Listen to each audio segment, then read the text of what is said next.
interweave to build nationhood. So today, as the tricolor umbrella of national sentiment brings us together, let each of us know and believe that we stand shoulder to shoulder as one, lest we forget.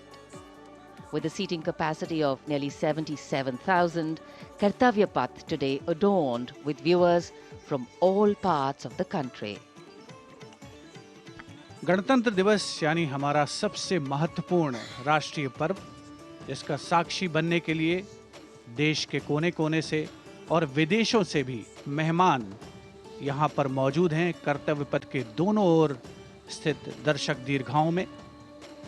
इस वर्ष की parade बेहद खास है क्योंकि लगभग 13,000 विशेष अतिथियों को आज की इस परेड को देखने के लिए विशेष तौर पर आमंत्रित किया गया है, जो देश के अलग अलग राज्यों और केंद्र शासित प्रदेशों से यहाँ पहुँचे हैं अपने परंपरागत परिधानों में। आज का भारत समृद्ध भारत है, सशक्त भारत है, विकसित भारत है, दुनिया की शीर्ष अर्थव्यवस्थाओं में शामिल हो रहा भारत है, हर क्षेत्र में आगे बढ़ रहा भारत है, संकल्प से सिद्धि की ओर अग्रसर। देश की इस गौरवमयी परंपरा का निर्वहन आज 75वें गणतंत्र दिवस पर मूर्त रूप ले रहा है नारी शक्ति के उदय और प्रदर्शन के रूप में। Welcome to the grandest parade venue in the country on the most important day of a republic.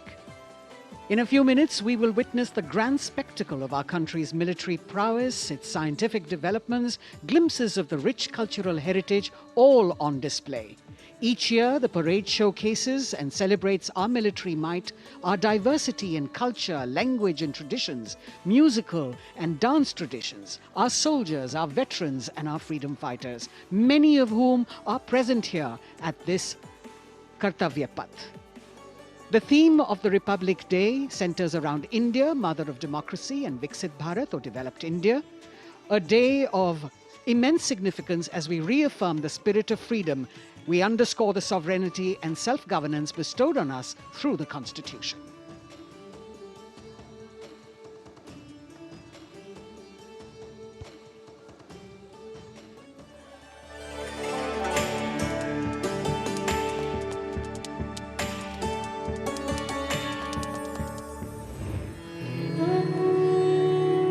विश्व की सबसे पुरानी सभ्यताओं में से एक है भारत। यहाँ बहुरंगी विविधता और समृद्ध सांस्कृतिक विरासत है। तमाम विशेषताओं के बीच यहाँ की अनूठी खासियत है यहाँ का गणतंत्र। भारतीय गणतंत्र सदियों पुरानी वो अमूल्य परंपरा है जिस पर हर किसी को गर्व है। वेदों से लेकर पौराणिक ग्रंथों में गणतंत्र का गौरवशाली उल्लेख है। बौद्ध काल की बात करें या फिर पाणिनि के अष्टाध्यायी और कौटिल्य के अर्थशास्त्र की, गणराज्यों के वैभव की चर्चा हर जगह है। करोड़ों देशवासियों की आस्था के प्रतीक गणतांत्रिक प्रणाली को स्वतंत्रता के बाद एक नया आयाम प्रदान किया गया।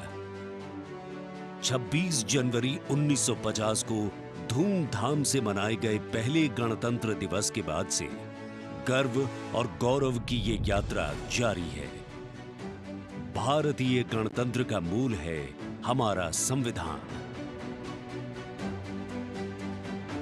ये देश की शासन व्यवस्था का आधार और पथ प्रदर्शक होने के साथ दुनिया की सर्वाधिक आबादी की अभिलाषाओं और आकांक्षाओं का प्रतीक है। ये देश की अनूठी सांस्कृतिक विविधताओं को भी पेश करता है। We, the people of India, having solemnly resolved to constitute India into a sovereign, socialist, secular, democratic republic. स्वतंत्रता के बाद जब संविधान बना तो उसमें देशवासियों को सशक्त बनाते हुए मौलिक अधिकार दिए गए। मौलिक अधिकारों में समता या समानता का अधिकार, स्वतंत्रता का अधिकार, शोषण के विरुद्ध अधिकार, धार्मिक स्वतंत्रता का अधिकार, संस्कृति एवं शिक्षा का अधिकार, संवैधानिक उपचारों का अधिकार शामिल है। मौलिक अधिकारों के साथ संविधान ने हमारे कर्तव्य भी बताए हैं। वर्तमान समय में हर देशवासी सही तरीके से अपने अधिकारों का इस्तेमाल करने के साथ कर्तव्यों के प्रति संकल्पित रहे, इसके लिए मौजूदा सरकार ने अनुकूल माहौल प्रदान किया है। आज के भारत में सभी के लिए न्याय और सम्मान है। सरकार की कोशिशों से लोग सशक्त हो रहे हैं। बेहतर वर्तमान के दम पर सुनहरे भविष्य के सपने को साकार करने की दिशा में कदम बढ़ा रहे हैं। करोड़ों आकांक्षाओं को साकार करते हुए ये राष्ट्र दुनिया भर में मिसाल कायम करते हुए नए भारत का निर्माण कर रहा है।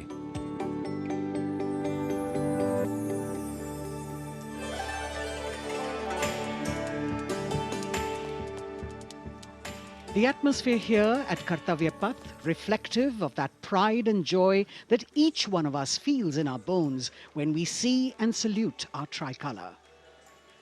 We in the commentary box will be from time to time updating you with the different aspects of today's parade. And among them, we must highlight the biggest attraction, which is the flypast by the Indian Air Force that occurs as a finale to this parade. This year, too, they are poised to put up a breathtaking show featuring 51 aircraft from the Indian Air Force, Navy and Army, of which 29 are fighter aircraft. Flying at various altitudes and speeds, these aircraft are channeled into a highly synchronized and seamless continuum, an aerial ballet worth watching. The flypast, of course, as you know, is a huge and complex exercise involving several aircraft, hundreds of personnel, many air bases, and of course, precision in terms of time. 75वें गणतंत्र दिवस का राष्ट्रीय पर्व हर भारतीय के लिए गर्व और गौरव का अवसर है। गणतंत्र दिवस के इस पावन अवसर पर राष्ट्रीयता के रंगों से दमकता कर्तव्य पथ हजारों की संख्या में, जहां पर आम जनता 42,000 टिकट आम जनता के लिए उपलब्ध कराए गए हैं। और इस आकर्षक परेड में देश की समृद्ध सांस्कृतिक विरासत और उन्नत सामरिक शक्ति का अविस्मरणीय प्रदर्शन होता है और उसे पूर्णता प्रदान करता है भारतीय वायुसेना का फ्लाई पास्ट। इस वर्ष की परेड के आकर्षक फ्लाई पास्ट में 51 वायुयान भाग ले रहे हैं, जिसमें लड़ाकू विमान शामिल हैं, हेलीकॉप्टर शामिल हैं, परिवहन विमान भी शामिल हैं। देश की वायुसीमा की रक्षा के लिए सतत मुस्तैद भारतीय वायुसेना के कुशल पायलट्स लगातार उन्होंने कठिन अभ्यास किया है और आज आयोजित होने वाले फ्लाई पास्ट को वर्तमान स्वरूप प्रदान किया है।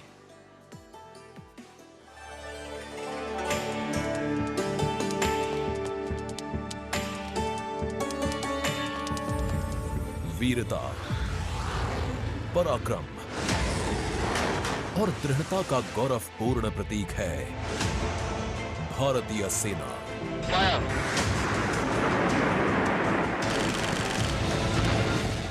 भारतीय सेना के शौर्य और अदम्य साहस के गौरवशाली प्रदर्शन को समेटे गणतंत्र दिवस पर होगा भव्य फ्लाई पास्ट। इस वर्ष फ्लाई पास्ट में वायुसेना के 29 लड़ाकू विमान, 8 मालवाहक विमान, 13 हेलीकॉप्टर और एक धरोहर विमान सहित कुल 51 एयरक्राफ्ट दिखाएंगे आकाश में साहसिक करतब।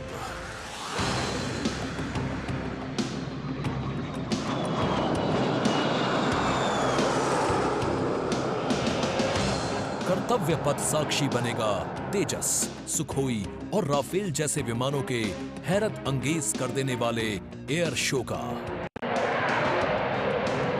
इस फ्लाई पास्ट में भरी जाने वाली हर एक उड़ान की होगी एक खास थीम, जो देगी विशेष संदेश। सबसे पहले आकाश में दिखेगा ध्वज फॉर्मेशन। इसमें 4 मी-17 हेलीकॉप्टर तीनों सेनाओं के झंडे और भारतीय तिरंगे को लहराकर इस पर्व को शुरू करेंगे। इसके बाद बारी होगी रुद्र की। इसमें 4 advanced light helicopter diamond formation के जरिए पेश करेंगे असाधारण करतब। बास की तरह पैनी नजर रखने वाले शूरवीरों का नायाब प्रदर्शन होगा फॉर्मेशन बास में। इस वर्ष गणतंत्र दिवस परेड पर नंबर 47 स्क्वाड्रन के बहादुर पायलट कर्तव्य पथ पर बास फॉर्मेशन कॉल साइन के अंदर उड़ान भरेंगे। इसमें 3 MiG-29 विमान आसमान में अपनी रोमांचकारी उड़ान से सबको कर देंगे चकित। एयर शो का दूसरा हिस्सा देखने को मिलेगा गणतंत्र दिवस परेड के बाद। सबसे पहले बारी होगी प्रचंड फॉर्मेशन की। अर्जुन फॉर्मेशन में एक C-295 और 2 C-130 विमान अपने प्रदर्शन से आपको रोमांचित कर देंगे। मुझे अत्यंत गर्व है कि मेरे अफसर और वायु सैनिक इस गणतंत्र दिवस फ्लाई पास्ट के हिस्सा है। इसके बाद अगले कुछ मिनटों तक आसमान में हैरतअंगेज कारनामों से आपको रोमांच में सराबोर करने के लिए वायु योद्धा पेश करेंगे तिरंगा फॉर्मेशन। इसमें शामिल होंगे 5 Sarang advanced light helicopter. 200 squadron की तरफ से देश के 75वें गणतंत्र दिवस की हार्दिक शुभकामनाएं। इसके बाद 2 सुखोई 30 और एक Boeing E-7 airborne early warning and control system करतब दिखाने के साथ ही अपनी ताकत का प्रदर्शन करेंगे नेत्र फॉर्मेशन में। I will be flying in Su-30 MKI aircraft alongside the Embraer aircraft in Netra formation. Varun formation में नौसेना के long range patrolling aircraft P-8I 2 Sukhoi 30 विमानों के साथ उड़ान भरेंगे। ये मेल अपने आप में शानदार होगा।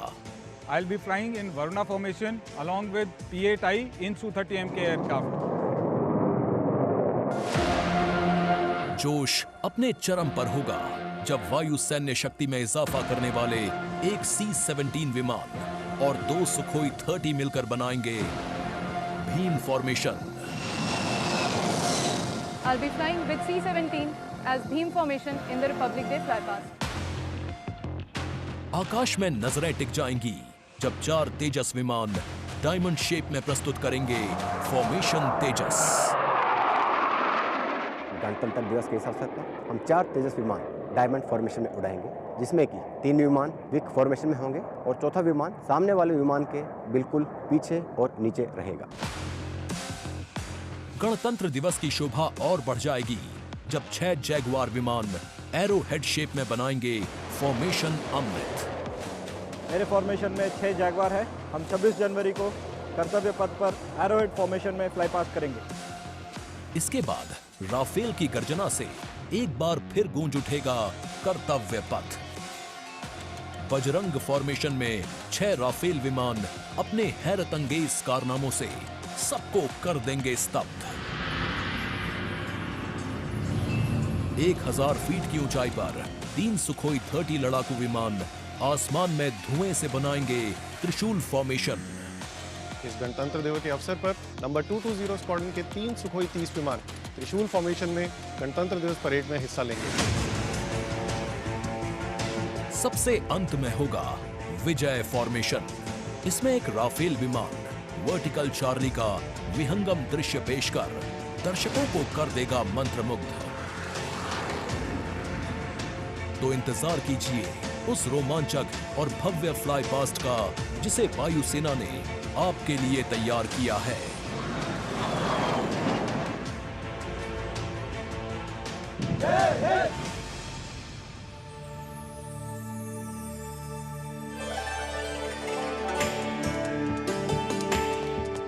भारतीय वायुसेना भारत का गौरव, और यहाँ कर्तव्य पथ पर इस बार सजावट कुछ विशेष है। यहाँ पर भारतीय वस्त्र कला को कर्तव्य पथ के दोनों ओर अनंत सूत्र के माध्यम से दर्शाया गया है। 26 राज्यों के 136 विशेष मेहमान यहाँ मौजूद हैं और साड़ियों, परिधानों और पर्दों को यहाँ फ्रेम्स में कर्तव्य पथ के दोनों ओर सजाया गया है। इनमें एक 150 वर्ष पुरानी साड़ी भी है और हर फ्रेम के नीचे एक QR कोड है जिसे स्कैन करके उस परिधान और वस्त्र के बारे में पूरी जानकारी प्राप्त की जा सकती है। संस्कृति मंत्रालय की ये पहल और कर्तव्य पथ पर अनंत सूत्र का संदेश देने के लिए विशेष मेहमान 136 विशेष अतिथि अलग अलग दीर्घाओं में यहां पर मौजूद हैं, जिन्होंने अपने प्रदेश की पारंपरिक वेशभूषा का यहां पर प्रदर्शन किया है। विशेष अतिथि, जैसा हम सब जानते हैं, कुल 77,000 दर्शकों के बैठने की जगह है, 42,000 आम जनता के लिए और 13,000 विशेष अतिथि, और इनमें वो भी शामिल हैं जिनका जिक्र माननीय प्रधानमंत्री ने मन की बात में किया।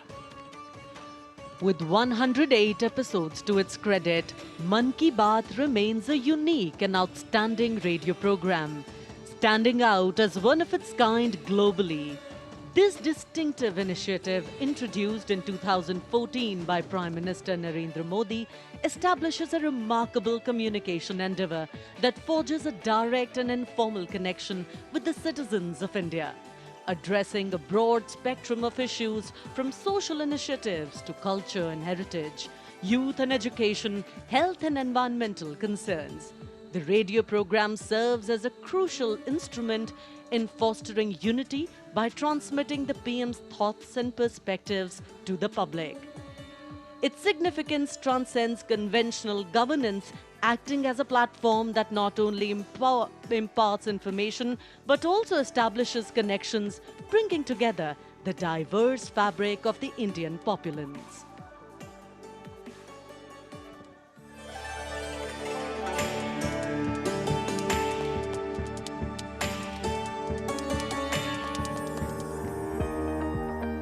मेरे प्यारे देशवासियों, नमस्कार। मन की बात यानी आपके साथ मिलने का एक शुभ अवसर।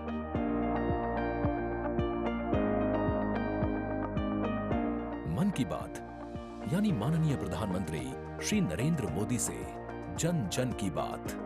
3 अक्टूबर 2014 को मन की बात कार्यक्रम की पहली कड़ी का प्रसारण हुआ। तब से लेकर आज तक ये कार्यक्रम हर महीने के आखिरी रविवार को सुबह 11 बजे प्रसारित होता रहा है। सियावर रामचंद्र की जय। मेरे प्यारे देशवासियों, मैं नासिक धाम पंचवटी से कर रहा हूं। पंचवटी वो पावन धरा है जहां प्रभु श्री राम ने काफी समय बिताया था। इसी भाव के साथ आप सभी राम भक्तों को कोटि कोटि नमन। जय सिया राम। राजनीति से अलग हटकर ये कार्यक्रम जन भावनाओं से प्रेरित होता है। यानी मन की बात में लगातार उन मुद्दों और चुनौतियों पर चर्चा की जाती है जिनका देश और देश के नागरिक हर दिन सामना करते हैं। गांव से निकला हुआ एक छोटा सा अभियान सेल्फी विद डॉटर को अंतर्राष्ट्रीय बनाने के लिए मन की बात कार्यक्रम का बेहद सराहनीय योगदान है। हमें नहीं पता था कि ऑनरेबल प्राइम मिनिस्टर हमें टेल एंड पे बॉर्डर के विलेज में भी देख रहे हैं, त्रेवा गांव में। जब उन्होंने लाइव होकर कोई 5.5 मिनट बॉर्डर विलेज त्रेवा में जम्मू में हमसे बात की, ये हमारे लिए गौरवमय बात है कि ऑनरेबल प्राइम मिनिस्टर हमें ये बात बोल रहे हैं। लगभग हर स्तर पर मन की बात कार्यक्रम ने सकारात्मकता की भावना के माध्यम से परिवर्तनकारी भूमिका निभाई है और कहीं न कहीं नकारात्मक दृष्टिकोण को सिरे से नकार दिया है। संभवतः इस कार्यक्रम की सबसे खास एवं रोचक बात ये रही है कि ये देश के 100 करोड़ से भी ज्यादा नागरिकों के बीच संचार के बेहद लोकप्रिय और सर्वसुलभ माध्यम यानी रेडियो के जरिए एक दूसरे से जुड़ने का साधन बन चुका है। वोकल फॉर लोकल का यह अभियान पूरे देश की अर्थव्यवस्था को मजबूती देता है। माननीय प्रधानमंत्री श्री नरेंद्र मोदी ने 23 अप्रैल 2023 को प्रसारित मन की बात कार्यक्रम के 100वें एपिसोड को ऐतिहासिक बताते हुए देशवासियों को बधाई दी थी और सभी को धन्यवाद भी दिया। आपने मुझे मन की बात के 100वें एपिसोड पर बधाई दी है, लेकिन मैं सच्चे दिल से कहता हूं, दरअसल बधाई के पात्र तो आप सभी मन की बात के श्रोता हैं, हमारे देशवासी हैं। इस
वो मन की बात के माध्यम से मिला है। जो हम लोग कार्य कर रहे हैं, हम लोगों को एक बड़ा मंच दिया है और लोगों की सेवा करने का जो मौका मुझे मिला है, उसके लिए मैं और महिलाओं को भी प्रेरित करना चाहूँगी। ऐसे प्रधानमंत्री जी जिन्होंने दिल्ली पर्सनली बुलाया, प्रोत्साहन दिया, पूरे दुनिया में इसकी एक बहुत ज़्यादा प्रमोशंस हो गई और सबको काम मिला, इतने सारे फार्मर्स को लाइवलीहुड मिला।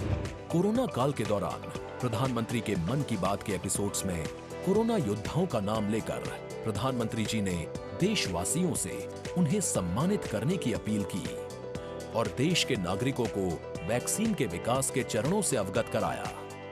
इस लड़ाई के अनेकों योद्धा ऐसे हैं जो घरों में नहीं, घरों के बाहर रहकर कोरोना वायरस का मुकाबला कर रहे हैं। जो हमारे फ्रंटलाइन सोल्जर्स हैं, पैरामेडिकल स्टाफ हैं, ऐसे साथी जो कोरोना को पराजित कर चुके हैं, आज हमें उनसे प्रेरणा लेनी है। 3 अक्टूबर 2014 से अब तक की अपनी अविस्मरणीय यात्रा के क्रम में मन की बात कार्यक्रम एक जन आंदोलन बन चुका है।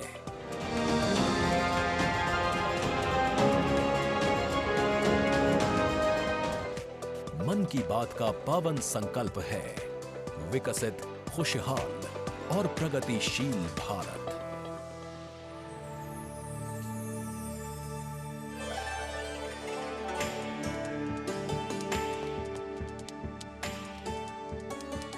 In fact, it's also very heartwarming to note today that many people who were specially mentioned in the Man Ki Baat program by the Prime Minister have also been invited here as special invitees by the PMO. A very, very proud and a special moment. And all this in an endeavor to make the parade more participative and more inclusive. In fact, Prime Minister Modi participated in the Bastille Day celebrations as the guest of honor in July last year in France. Today, Indo-French relations are anchored on principles that have only strengthened over time. With a strong defense partnership at its core, the two nations are committed to the values of mutual cooperation with deep respect for each other's needs and requirements, and they are working together to leverage similar ambitions to empower each other. Two important nations, one in Europe and the other in Asia, with a similar conception of the world, demonstrate once again today that there is a much better chance of creating a multipolar world with cooperation and collaboration, as India warmly welcomes President Emmanuel Macron as the chief guest for its 75th Republic Day celebrations. गणतंत्र दिवस समारोहों के दौरान विदेशी अतिथियों के इस राष्ट्रीय पर्व में आयोजन में भाग लेने की विशिष्ट परंपरा रही है। 26 जनवरी 1950 को इरविन स्टेडियम पर आयोजित पहले गणतंत्र दिवस समारोह में इंडोनेशिया के राष्ट्रपति डॉक्टर सुकर्णो मुख्य अतिथि थे और यह परंपरा आज भी 75वें गणतंत्र दिवस पर निर्बाध रूप से जारी है। इस बार के हमारे खास मेहमान हैं फ्रांस के राष्ट्रपति श्री इमैनुअल मैक्रों। भारत और फ्रांस, एक और खास बात है, इस वर्ष रणनीतिक साझेदारी की रजत जयंती मना रहे हैं। कुल मिलाकर ये छठा मौका है जब फ्रांस के नेता मुख्य अतिथि के तौर पर गणतंत्र दिवस समारोह का हिस्सा बन रहे हैं। और एक और खास बात है कि भारत और फ्रांस आपसी सहयोग से और स्वतंत्र रूप से भी बदलते वैश्विक परिदृश्य में अहम भूमिकाएं निभाते आए हैं।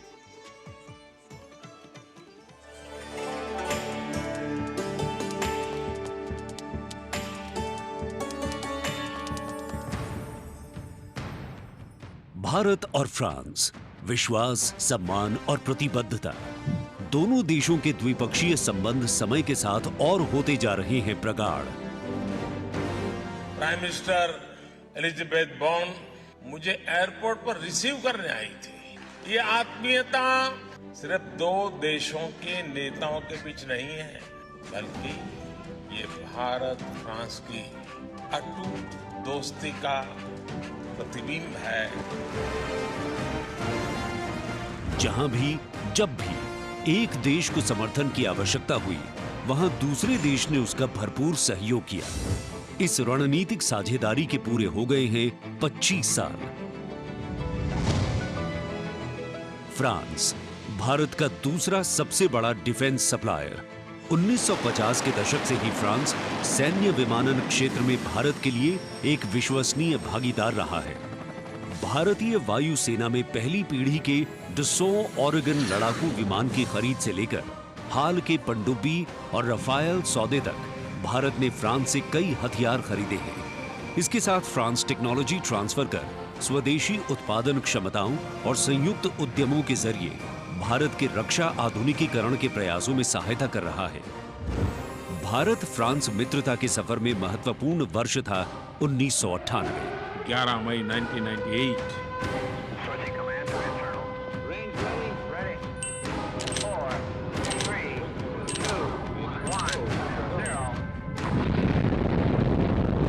जब भारत ने एशिया में उभरती हुई महाशक्ति के रूप में परमाणु परीक्षण किया, तब तत्कालीन फ्रांसीसी राष्ट्रपति जैक शिराक ने भारत का साथ दिया। पिछले 2.5 दशकों में भारत फ्रांस रणनीतिक साझेदारी के तहत आपस में शांति, सुरक्षा, समुद्री सुरक्षा, जलवायु परिवर्तन, अंतरिक्ष, व्यापार, निवेश, शिक्षा और संस्कृति जैसे महत्वपूर्ण क्षेत्रों में सहयोग करते रहे हैं।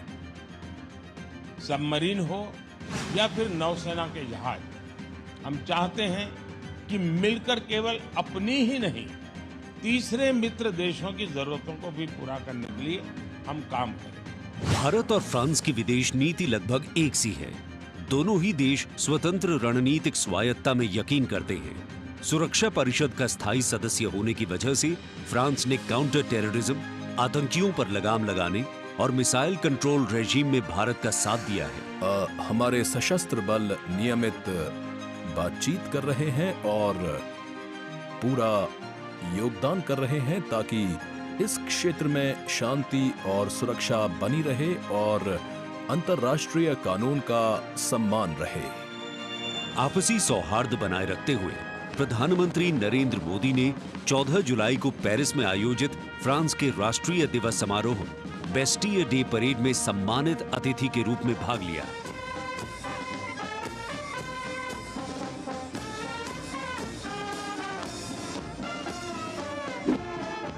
वहीं इमैनुअल मैक्रोन ने सितंबर में नई दिल्ली में आयोजित G20 शिखर सम्मेलन में भाग लिया। भारत कहता है वसुधैव कुटुंबकम, यानी पूरा विश्व एक परिवार है। इसी भावना के साथ भारत और फ्रांस 21वीं सदी की अनेक चुनौतियों से निपट रहे।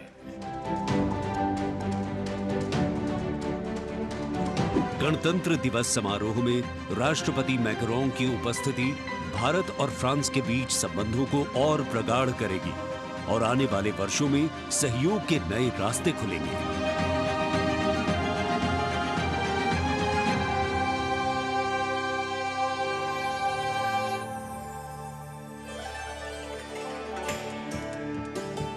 It is a well-established fact that women play an integral part in any society.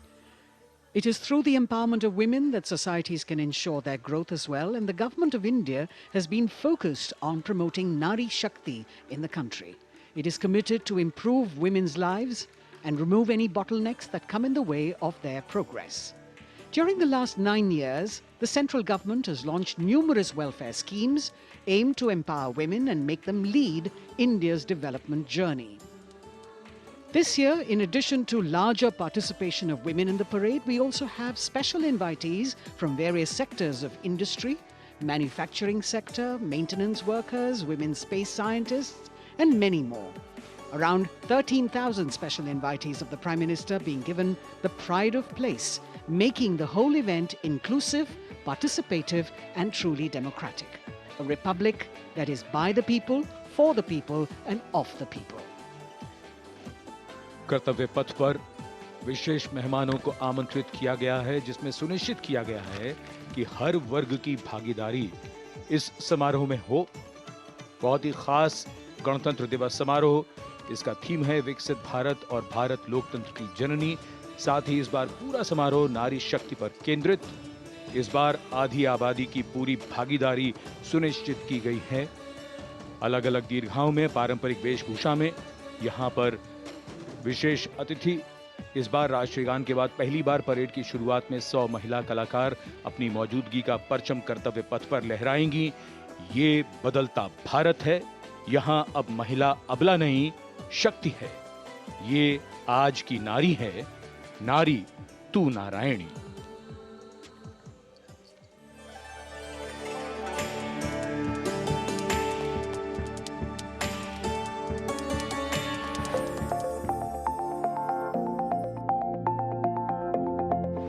यत्र नार्यस्तु पूज्यन्ते रमन्ते तत्र देवताः। जहां नारी का सम्मान होता है, वहां सुख और समृद्धि का स्वाभाविक रूप से वास होता है। सशक्त और समर्थ महिलाएं हमेशा से ही भारत की गौरवशाली संस्कृति की पहचान रही हैं। मैं भी एक बेटी हूं और मेरी भी एक बेटी है। Women empowerment, I feel really safe and happy right now. Gargi Yajnavalkya का शास्त्रार्थ हो या फिर मैत्रेयी और यामी जैसी विदुषियों का ज्ञान, इन विदुषियों, इन ऋषिकाओं ने हमेशा से ही भारत के समाज का मार्गदर्शन किया है। मैं धरा हूँ। यत्र नार्यस्तु पूज्यन्ते रमन्ते तत्र देवताः। यत्रैतास्तु न पूज्यन्ते सर्वास्तत्राफलाक्रियाः।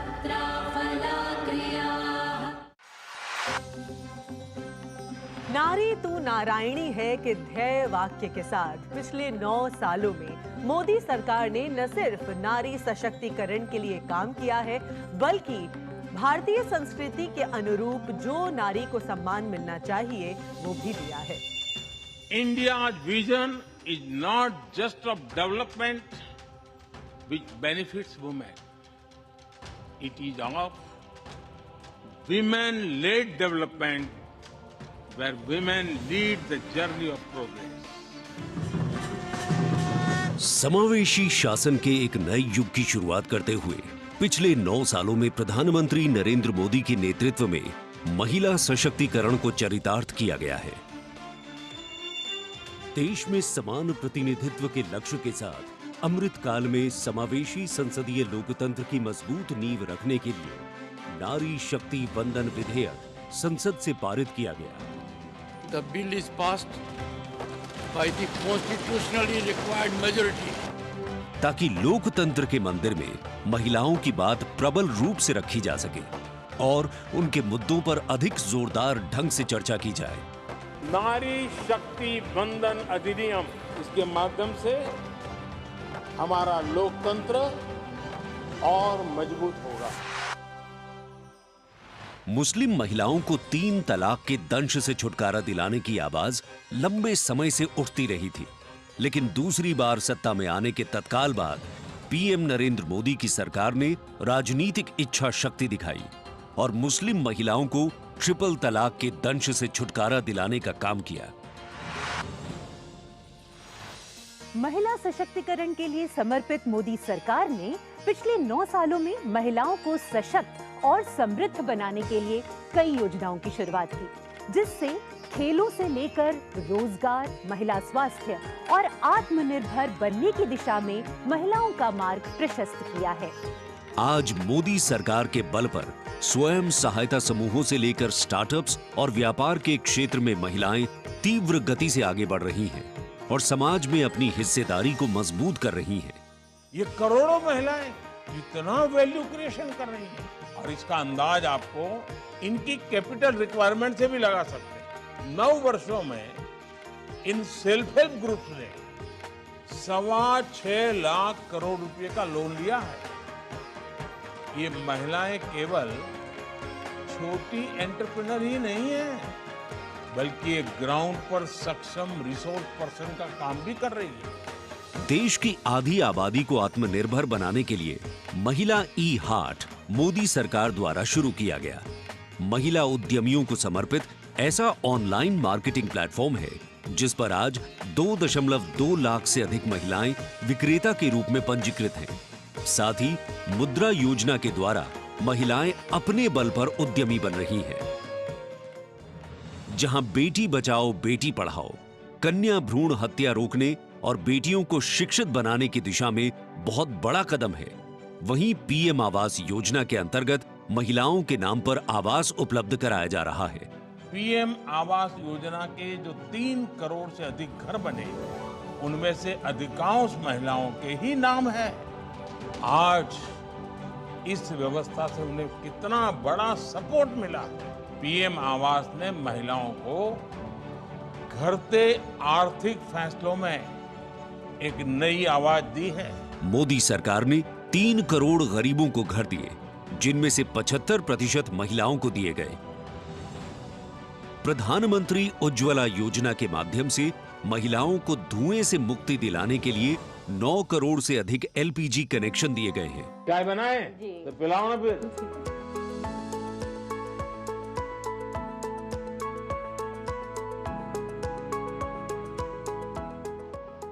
बहुत मीठी चाय पीते हैं आप, हैं?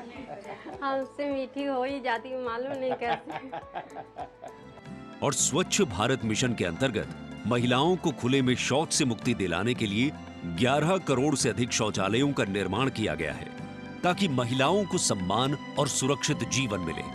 80 करोड़ गरीबों को मिलने वाले खाद्यान्न से भी सबसे बड़ी राहत महिलाओं को मिली। मोदी सरकार द्वारा 11 करोड़ जल आपूर्ति कनेक्शन और 50 करोड़ लाभार्थियों को स्वास्थ्य बीमा प्रदान करने से भी सबसे बड़ा लाभ महिलाओं को मिला। साथ ही मातृत्व अवकाश, मातृत्व लाभ के तहत महिलाओं के लिए वेतन के साथ मातृत्व अवकाश की अवधि 12 हफ्ते से बढ़ाकर 26 हफ्ते की गई है। यही नहीं, मोदी सरकार के आने के बाद सुरक्षा बलों में महिलाओं की हिस्सेदारी लगातार बेहतर की जा रही है। डिफेंस में महिलाओं को स्थायी कमीशन देना हो या पहली बार आर्टिलरी रेजिमेंट में महिला अफसरों को शामिल करना हो, सियाचिन ग्लेशियर जैसे सबसे ऊंचे युद्ध क्षेत्र में महिला अफसर की तैनाती हो या सैनिक स्कूलों में बेटियों के दाखिले की पहल हो, ये सब इन 9 सालों में संभव हो पाया है। I feel very happy and motivated as a woman. चाहे वो रिक्शा हो या हवाई जहाज, हर चीज लड़कियां चला रही हैं। नारी का सम्मान, देश का सम्मान। नारी का सम्मान, देश का सम्मान। सेवा, सुशासन और गरीब कल्याण के 9 सालों में मोदी सरकार ने सुकन्या समृद्धि योजना से लेकर वोकल फॉर लोकल तक ऐसी कई योजनाओं की शुरुआत की है, जिनकी वजह से महिलाओं के जीवन में आ गई है खुशहाली। उनके सपनों को मिल गए हैं पंख और वो हो गई हैं आत्मनिर्भर। आत्मनिर्भरता, आत्मविश्वास और सामाजिक सक्रियता के साथ कदम से कदम बढ़ाते हुए, कर्तव्य पथ पर चलते हुए देश के सर्वांगीण विकास में हम महिलाएं पग पग पर साथ है, ये हमारी गारंटी है। जय हिंद, जय भारत।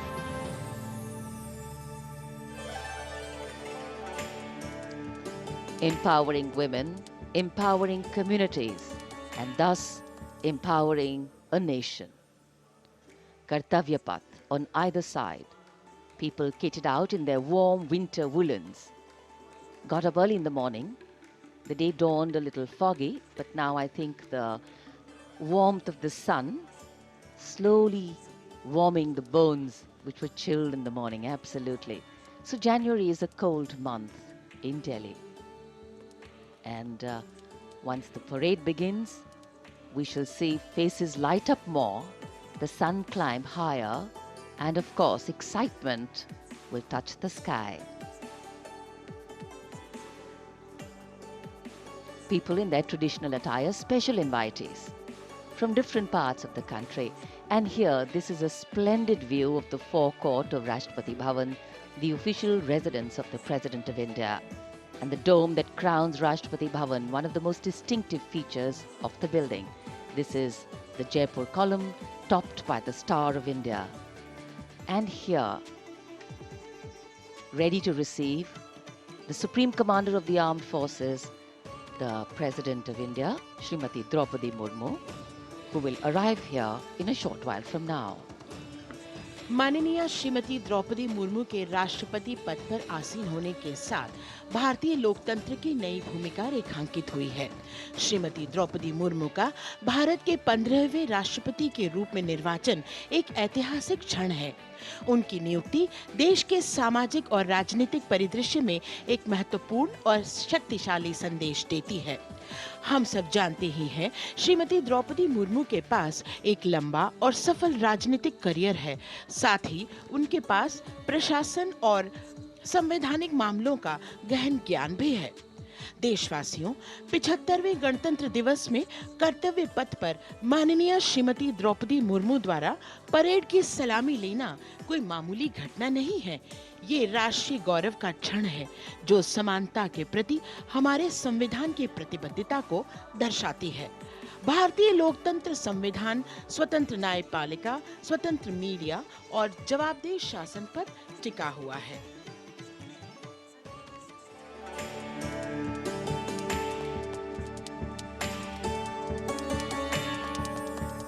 भारत, एक राष्ट्र, एक उम्मीद, यह इन सबसे बढ़कर 140 करोड़ आबादी के देश प्रेम का जज्बा।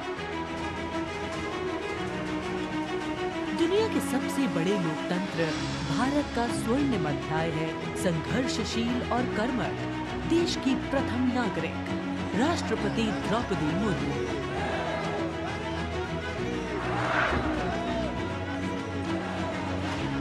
मैं आप सभी को कहना चाहूंगी कि महिला होना अथवा आदिवासी समाज में जन्म लेना कोई बुराई नहीं है। अपने निजी जीवन की चुनौतियों को दरकिनार कर रायसीना हिल तक का उनका सफर बेमिसाल संघर्ष और अदम्य जज्बे की कहानी है। अभाव में गुजरा बचपन, युवा काल का संघर्ष, व्यक्तिगत जीवन के उतार चढ़ाव, सार्वजनिक जीवन की सादगी और बेदाग छवि, यही है बहुआयामी प्रतिभा की धनी द्रौपदी मुर्मू का व्यक्तित्व। उन्होंने जनता और समाज से जुड़कर लोगों के बीच एक अलग पहचान बनाई है। साल 1979 में भुवनेश्वर के रमा देवी महिला कॉलेज से स्नातक करने वाली द्रौपदी मुर्मू ने अपने पेशेवर करियर की शुरुआत ओडिशा सरकार के सिंचाई विभाग में क्लर्क की नौकरी से की। क्लर्क की नौकरी छोड़ने के बाद उन्होंने राय रंगपुर में एक शिक्षक के तौर पर भी काम किया। जाके क्या बनना चाहती हो? टीचर। वाह, वेरी गुड। टीचर मतलब क्या होता है जानती हो? देश को बनाने वाला, IAS ऑफिसर को बनाने वाला, IPS को बनाने वाला, इंजीनियर को बनाने वाला। टीचर जो होते हैं वो बनाने वाला। जनता के बीच वो देखते ही देखते लोकप्रिय होने लगी। साल 1997 में द्रौपदी मुर्मू पहली बार राय रंगपुर नगर पंचायत में वार्ड पार्षद बनी। इसके बाद वो नगर पंचायत की उपाध्यक्ष भी बनाई गई। फिर वो राजनीति में लगातार आगे बढ़ती चली गई।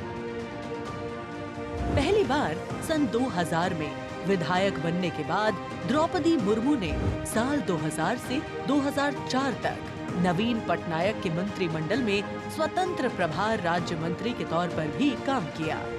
द्रौपदी मुर्मू को ओडिशा में सर्वश्रेष्ठ विधायकों को मिलने वाला पंडित नीलकंठ दास पुरस्कार से भी नवाजा गया। द्रौपदी मुर्मू को साल 2015 में झारखंड का राज्यपाल बनाया गया। मैं आपको कहना चाहूंगी, ये केवल मैं ओडिशा के तो हूँ, लेकिन झारखंड के खून मेरे शरीर में बहता, इसीलिए ये भी मेरा सौभाग्य है कि मुझे इसी धरती का राज्यपाल बनाया गया है। आज मैं ये अपने धरती का मेहमान बन के आपके सामने उपस्थित हूँ।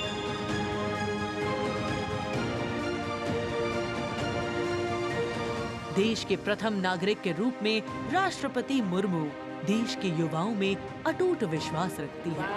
ये तो चंद्रयान है ना? वाह, वेरी गुड। और उनसे मातृभूमि के प्रति समाज के उत्थान और राष्ट्र के निर्माण में योगदान देने के लिए बार बार आह्वान करती है। राष्ट्रपति द्रौपदी मुर्मू की जिंदगी पहले ही किसी प्रेरणादायक जीवन से कम नहीं है, लेकिन इसमें और चार चांद लगाते हैं उनके कुछ साहसी कदम। उन्होंने असम के तेजपुर एयर स्टेशन पर सुखोई फाइटर जेट में एक ऐतिहासिक उड़ान भरी। एक सॉर्टी फाइटर जेट में उड़ान भरने वाली वे तीसरी राष्ट्रपति हैं। द्रौपदी मुर्मू दुनिया की हर उस स्त्री के लिए शक्ति और प्रेरणा का स्वरूप हैं, जो समाज की हर बड़ी से बड़ी चुनौती का सामना करके खुद के दम पर अपनी पहचान बनाने का विश्वास रखती है।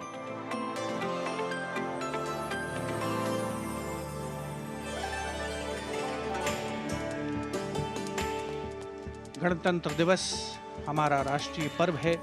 कर्तव्य पथ देश प्रेम के रंगों से दमक रहा है, जहां कुछ देर के पश्चात देश की राष्ट्रपति माननीय श्रीमती द्रौपदी मुर्मू और इस वर्ष के गणतंत्र दिवस के हमारे खास मेहमान फ्रांस के राष्ट्रपति श्री इमैनुअल मैक्रों का आगमन होगा। महामहिम श्री इमैनुअल मैक्रों फ्रांस के 5वें गणराज्य के 8वें राष्ट्रपति हैं। उन्होंने देश को एक सक्षम नेतृत्व प्रदान किया है, युवा नेतृत्व जिसने हर क्षेत्र में आशातीत विकास किया है, जन भागीदारी सुनिश्चित की है और सबसे खास बात, भारत और फ्रांस के जो आपसी संबंध हैं विश्व बंधुत्व पर आधारित हैं। सामरिक साझेदारी भी उतनी ही महत्वपूर्ण है। 1977 में जन्मे हैं श्री इमैनुअल मैक्रों और फ्रांस को एक अनुकरणीय नेतृत्व देने का सक्षम प्रयास करते नजर आते हैं। Friends, this year we are celebrating the 25th anniversary of the India-France strategic partnership. As was mentioned, India and France enjoy a special bond, and as strategic partners we share a high degree of convergence on a range of regional and global issues. Some of you may recall that in July 2023, Prime Minister Modi was the guest of honor at the Bastille Day parade held in Paris. Later in September, President Macron was our honored guest for the Leaders Summit in India for the G20. President Emmanuel Macron is the 5th head of state from France to be accorded the honor of being the chief guest at the Republic Day parade, and the 6th time that a French leader will attend the celebrations as chief guest since 1976. He has a close relationship with Prime Minister Modi, and France has emerged as one of India's closest partners in Europe. We now would like to learn a little more about this year's Republic Day parade. Chief guest, President Emmanuel Macron.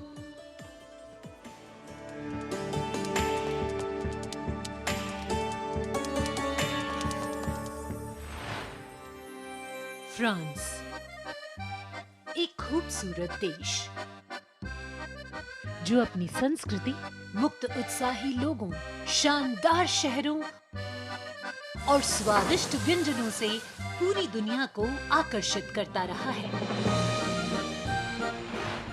Bharat और France के बीच संबंध परंपरागत रूप से घनिष्ठ रहे हैं और पिछले कुछ वर्षों में माननीय प्रधानमंत्री नरेंद्र मोदी और फ्रांस के माननीय राष्ट्रपति इमैनुअल मैक्रों की अध्यक्षता में दोनों देशों के दशकों पुराने रिश्ते को एक नई ऊर्जा मिली है।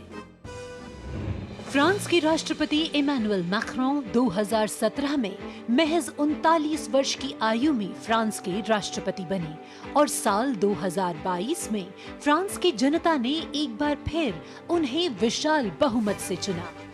Et nous allons gagner! Vive la République! Vive la France!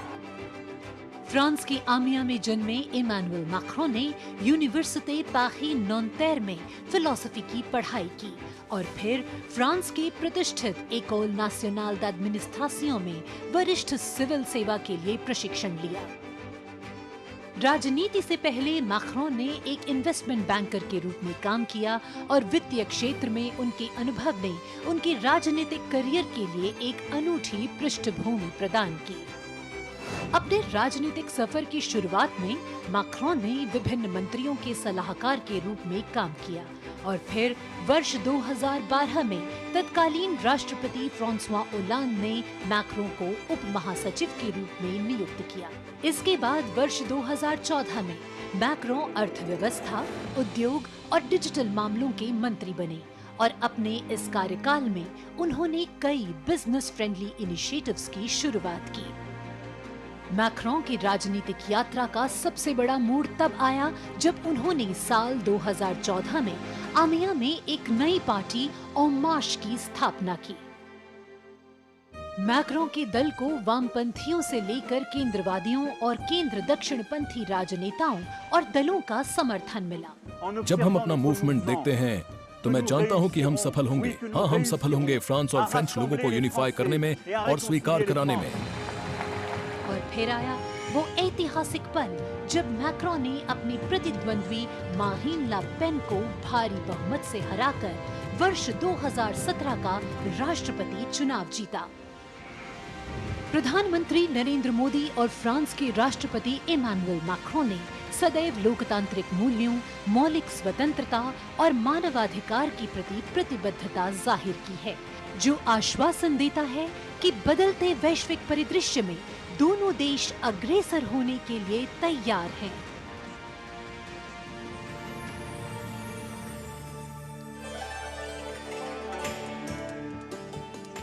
Kartavya Path today, preening beautifully, prettified. The Central Public Works Department, the CPWD, has played an instrumental role, and this is the area opposite the saluting base, all done up in flowers, adorning this space, adding a glow of their own. In fact, many agencies have come together to make sure that history, tradition, and ceremonial protocol all get context for this celebration, anchoring the present in a stability that was weathered many storms.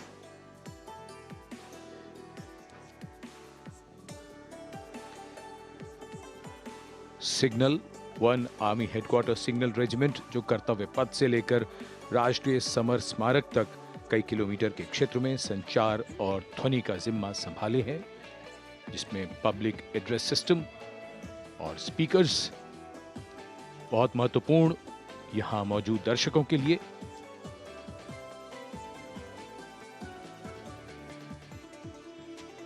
In fact, the exceptional quality of sound that you can hear that covers Kartavya Path has been arranged by the 1 Army Headquarters Signal Regiment under the command of Colonel Rajkumar Mishra.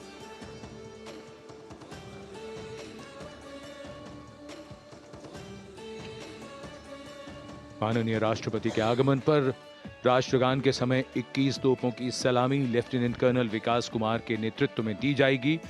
Gun position officer हैं सूबेदार अनूप सिंह। शुभ कार्य से पहले अनुष्ठान भी पूरे किए जाते हैं और जिन तोपों से ये सलामी दी जाएगी उनका निर्माण भारत में ही किया गया है।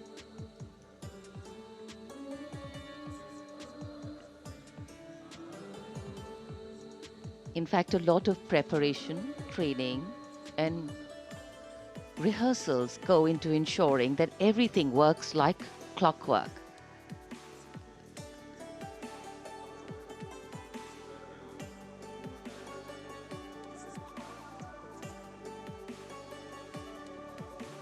It's a proud moment for every soldier, every participant here to take part in this parade. And right across our commentator's booth is the Parade Control Center, where every movement, the music, the coming on of the music and the fading out, everything is going to be controlled here from the Parade Control Center. कई एजेंसियां मिलकर पूरे समन्वय के साथ काम करती हैं और फिर इस विशाल और भव्य समारोह का खूबसूरत आयोजन होता है। इधर दूरदर्शन ने आप तक उत्तम प्रसारण पहुंचाने के लिए कैसे कैसे इंतजाम किए हैं, आइए देखते हैं।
the elaborate arrangements made by Doordarshan to bring you this ceremony live from Kartavya Path. We're now at the National War Memorial that was unveiled in 2019, set up in honor of the martyrs who have displayed acts of valor during wartime.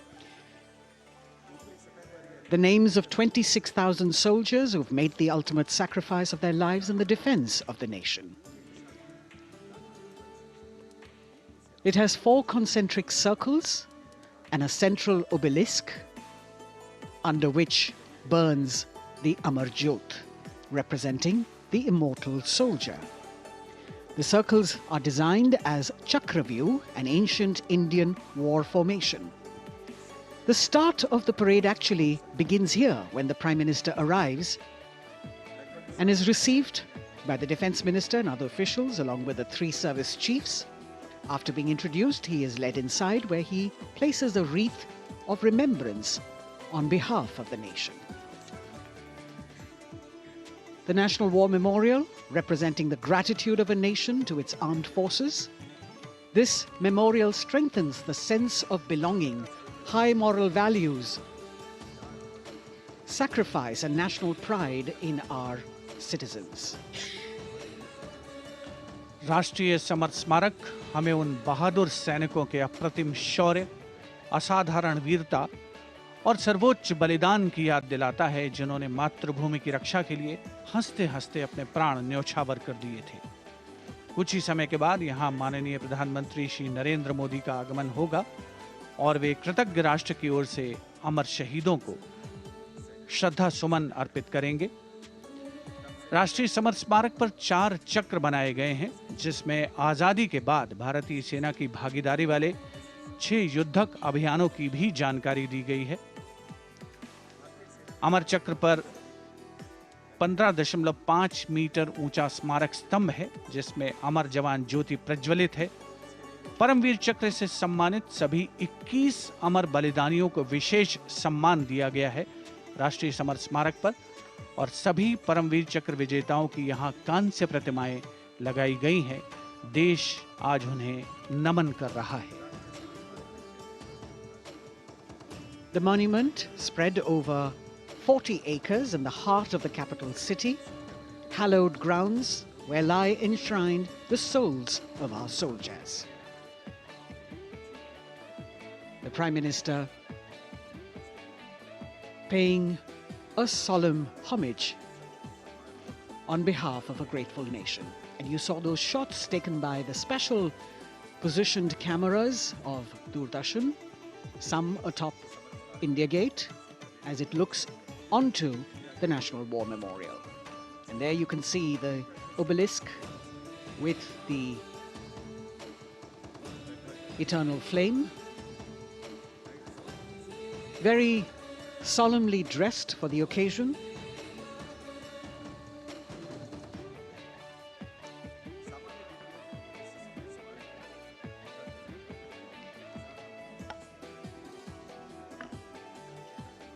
And here at the National War Memorial, there is an inter-services guard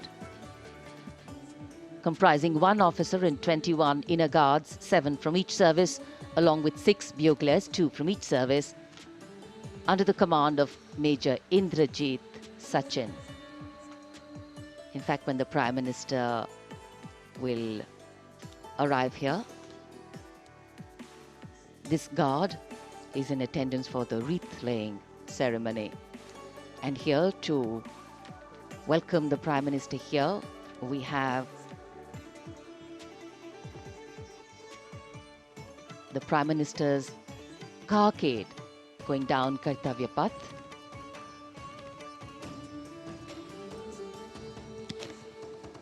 And standing there ready to receive him, we have the Raksha Mantri Shri Rajnath Singh, the Chief of Defence Staff General Anil Chauhan, Raksha Rajya Mantri Shri Ajay Bhatt, Chief of Army Staff General Manoj Pandey, Chief of Naval Staff Admiral Radhakrishnan Harikumar, and the Chief of Air Staff Air Chief Marshal Vivek Ram Chaudhary.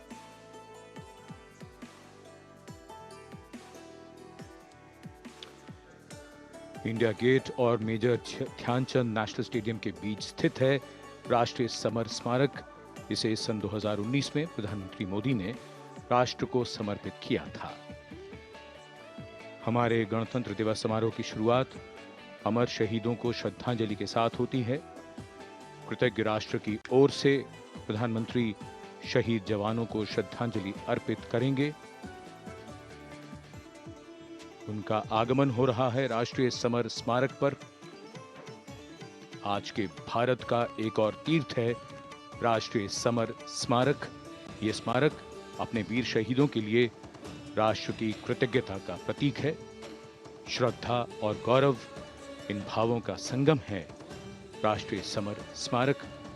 प्रधानमंत्री की अगवानी के लिए रक्षा मंत्री Shri Rajnath Singh summer स्मारक पर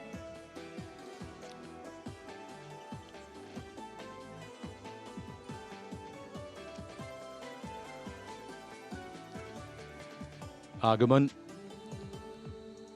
देश के माननीय प्रधानमंत्री श्री नरेंद्र मोदी का।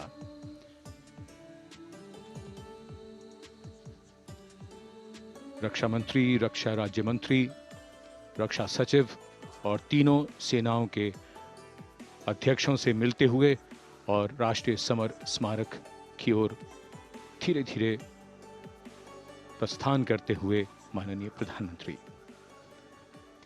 Bestowing tribute, they say, is practiced not so much in words as in action, honoring and revering those who chose to embrace their lives with courage, discipline, dedication, and valor, is paying tribute in its finest form. Death may not be a choice, but sacrificing one's life for the country definitely is, and that's why it deserves our deepest gratitude. The Prime Minister will now lead the nation in paying homage to the immortal soldier by laying a wreath at the memorial. The circular wreath, symbolic of eternity, the continuity of life, a circle with no beginning and no end. The evergreens used in the wreath signifying everlasting life. The wreath laying will be followed by 2 minutes of silence to honor and venerate our immortal soldiers, those for whom the nation's safety and protection and integrity came first, always and every time.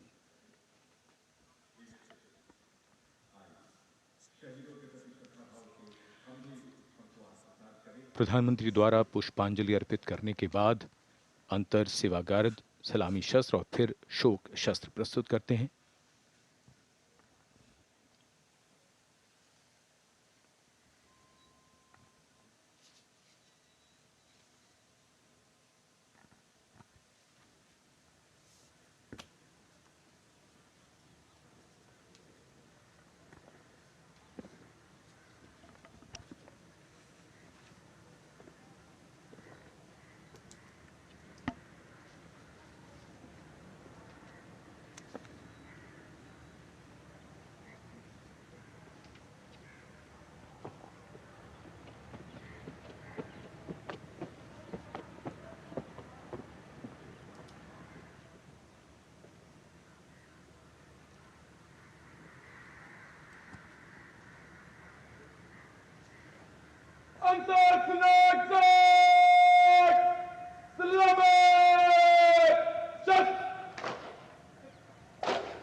The buglers sounding the rouse, and the guard commander ordering Salami Shastros salute with arms, marking the completion of 2 minutes of silence.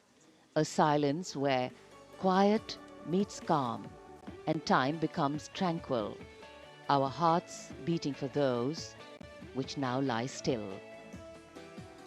Time moves on to create a present, but in its wake it leaves behind stories, memories and heroes, some sung, but many unsung. And today, as we celebrate our 75th Republic Day here in New Delhi, and so many of us are witnessing this celebration from the secure and comfortable spaces we inhabit, our men and women in uniform stand firm and committed, guarding and protecting the length and breadth of this beautiful nation we all call home, across dry deserts and snow-clad mountains, along our long coastline and international borders, keeping us safe and secure. The Prime Minister now moving towards the ceremonial digital book, which is kept there to put down his thoughts of gratitude. अमर शहीदों को राष्ट्र का नमन, माननीय प्रधानमंत्री द्वारा श्रद्धांजलि अर्पित की गई। इस समय उनके साथ रक्षा मंत्री, रक्षा सचिव, सीडीएस और तीनों सेनाओं के अध्यक्ष। अमर जवानों का बलिदान हमेशा प्रेरणा देगा आने वाली पीढ़ियों को। अब डिजिटल पुस्तिका में अपने विचार और अपने मन के भावों को दर्ज करेंगे माननीय प्रधानमंत्री। कैसे शब्दों में बांधें त्याग तुम्हारा, कैसे भावों के समंदर को समेटें हम जब देखते हैं नाम तुम्हारा। तुम मुझसे परिचित न थे, मैं भी तुमसे मिला न था, तुमने जीवन दे दिया मेरे लिए, रहूं मैं सुरक्षित हरदम और मेरे जैसे सब रहे सुरक्षित ये देश हमारा। मेरा तुम्हारा रिश्ता है अटूट, हमारी मातृभूमि है एक, तुम्हारा कर्म उत्कृष्ट है, तुम्हारा बलिदान श्रेष्ठ है। The call of duty, when it beckons, drowns out everything else. Every soldier considers it a matter of honor to fight for the country. And that's what makes this sacrifice so supreme. Because the call a soldier answers raises no doubt, no questions, and no second thoughts. Prime Minister Narendra Modi will now depart from the National War Memorial after paying homage to the immortal soldier who lived to serve and served to save. And as the Prime Minister leaves the National War Memorial after the wreath-laying ceremony and moves towards the saluting base at Rajpath, he carries with him the gratitude of a nation for those who protected this country and a deeper responsibility to lead the nation towards a future that is equitable and secure for all. अब माननीय प्रधानमंत्री प्रस्थान कर रहे हैं कर्तव्य पथ पर सलामी मंच की ओर। इंडिया गेट से राष्ट्रपति भवन का मार्ग कर्तव्य पथ अब गतिविधियों का केंद्र बनने वाला है। हमारा 75वां गणतंत्र दिवस समारोह।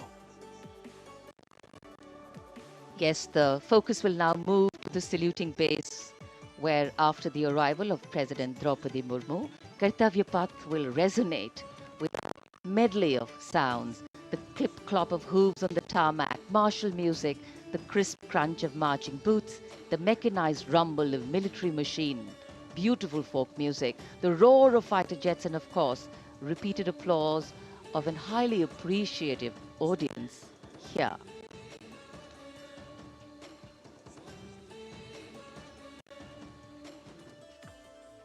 We're now at the saluting days at Kartavya Path, where we await the arrival of the Prime Minister. The first glimpse of Rashtrapati Bhavan, and you can see the presidents of India and France, Srimati Draupadi Murmu and His Excellency Emmanuel Macron, as they emerge from the Grand Darbar Hall, bedecked with the shining chandelier and velvet tapestry. Both of them being escorted by the Military Secretary, Major General Ranjit Singh Manral, and the Deputy Military Secretary, Group Captain Abhay Fansalkar. The ADCs, Major Rohit Rasgotra and Squadron Leader Saurabh Sharma, escorting the two presidents as they move to the forecourt, wherein we've got the President's bodyguard in position to give the salute to the Supreme Commander and then escort her to the saluting base on Kartavya Path. देश की सेनाओं की सर्वोच्च commander Bharat की राष्ट्रपति माननीय श्रीमती द्रौपदी मुर्मू इस वर्ष के गणतंत्र दिवस के हमारे खास मेहमान फ्रांस के राष्ट्रपति श्री इमैनुअल मैक्रों के साथ दरबार हाल से फोर कोर्ट की ओर राष्ट्रपति भवन के प्रांगण की ओर प्रस्थान कर रही हैं। राष्ट्रपति महोदया के ठीक पीछे हैं राष्ट्रपति के सैन्य सचिव मेजर जनरल रंजीत सिंह मनराल और राष्ट्रपति के उप सैन्य सचिव ग्रुप कैप्टन अभय फंसलकर। साथ में अनुशासित ढंग से आगे बढ़ रहे हैं ADC squadron leader Saurabh Sharma और ADC major Rohit Rasgotra. President bodyguard द्वारा राष्ट्रपति श्रीमती द्रौपदी मुर्मू को राष्ट्रीय सैल्यूट दिया जाएगा। नेशनल सैल्यूट के पश्चात राष्ट्रपति महोदया इस वर्ष के गणतंत्र दिवस के खास मेहमान के साथ ऐतिहासिक बग्गी में कर्तव्य पथ की ओर प्रस्थान करेंगी।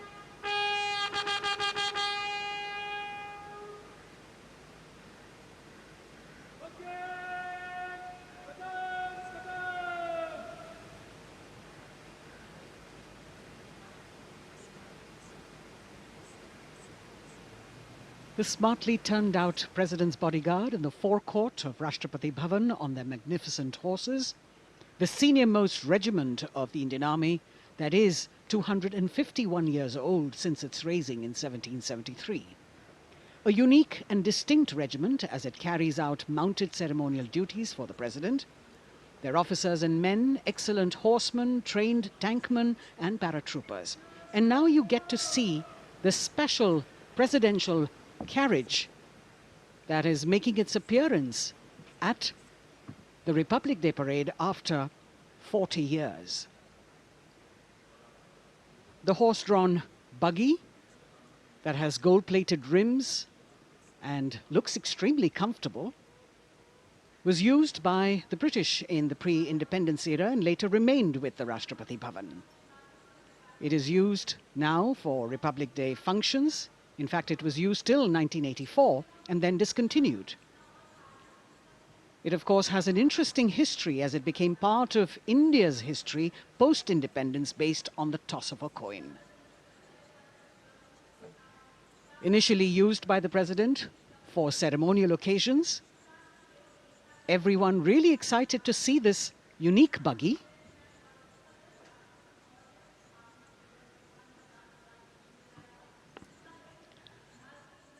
इधर कर्तव्य पथ पर माननीय प्रधानमंत्री श्री नरेंद्र मोदी का आगमन हो रहा है।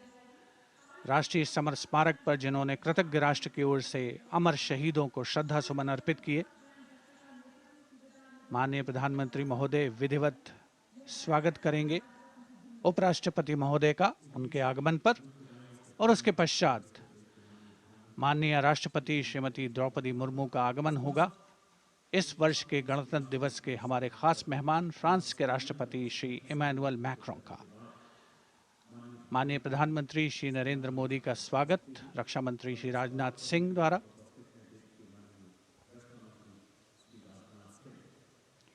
All eyes now on Prime Minister Modi, who will emerge from his car at saluting base for the first time today. At saluting base.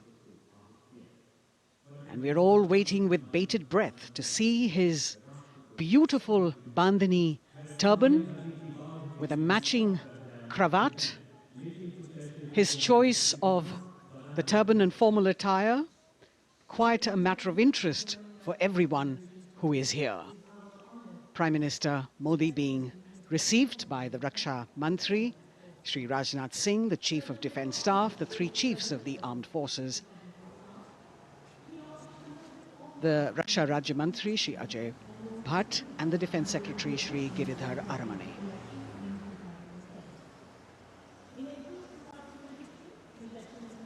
As he makes his way to the enclosures where the ministers from the cabinet, states and their families are all happy and excited to see him and greet him on the occasion of the Republic Day. Prime Minister Modi has always made it a point to personally greet as many people as possible who are on either side of Kartavya Path on this special day. And as was mentioned earlier, there are special invitees this year too to witness the parade, invited on the Prime Minister's behest.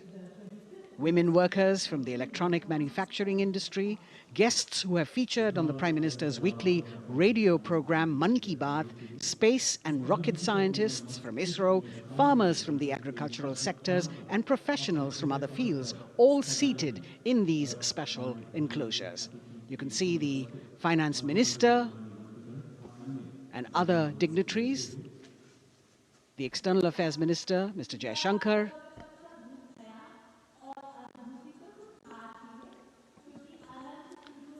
माननीय प्रधानमंत्री श्री नरेंद्र मोदी विशिष्ट अतिथि दीर्घा में केंद्रीय मंत्रिमंडल के सदस्यों, वरिष्ठ अधिकारियों,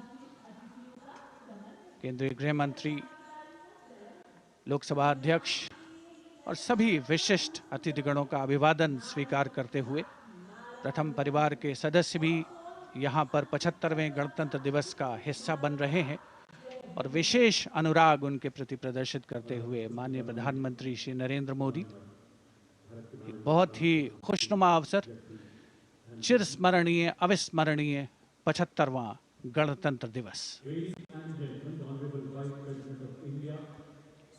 The Vice President of India, Shri Jagdeep Dhankar, and his wife, Srimati Sudesh Dhankar, have arrived here, and the Prime Minister rushing to greet them.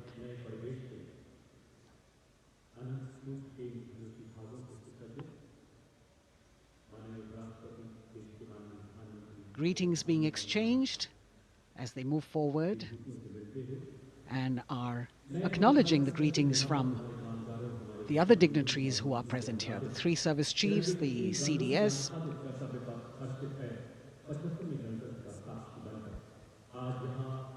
We're all now waiting for the President of India and the President of France to arrive here.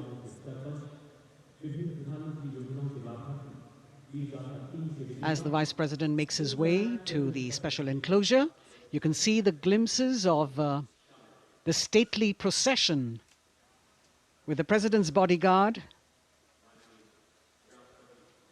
bringing the two presidents in state. To be a member of this elite regiment, the men have to be physically fit and mentally alert. The minimum height for each of the troopers is 6 feet, and it is the only regiment of the Indian Army that wears the bright red long coats with gold girdles and white breeches, a blue and gold ceremonial turban with a distinctive fan and Napoleon boots with spurs. देश की सेनाओं की सर्वोच्च commander Bharat की राष्ट्रपति माननीय श्रीमती द्रौपदी मुर्मू, उनके साथ इस वर्ष के गणतंत्र दिवस के खास मेहमान फ्रांस के राष्ट्रपति श्री इमैनुअल मैक्रों आकर्षक बग्गी में रायसीना पहाड़ी से कर्तव्य पथ की ओर अग्रसर हो रहे हैं।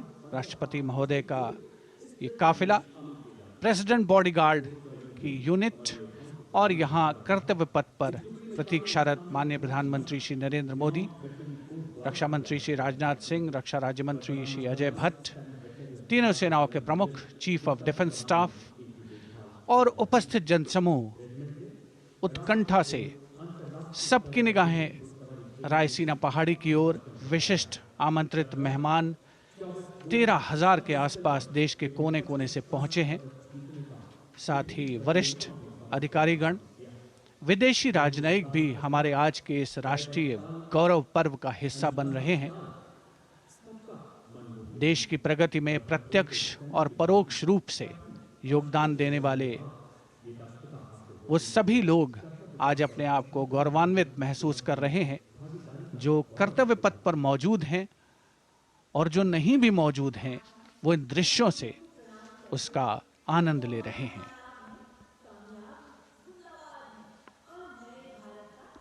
Members of the diplomatic corps representing their countries and the common man and woman of India all gathered together to celebrate this fabulous ceremony.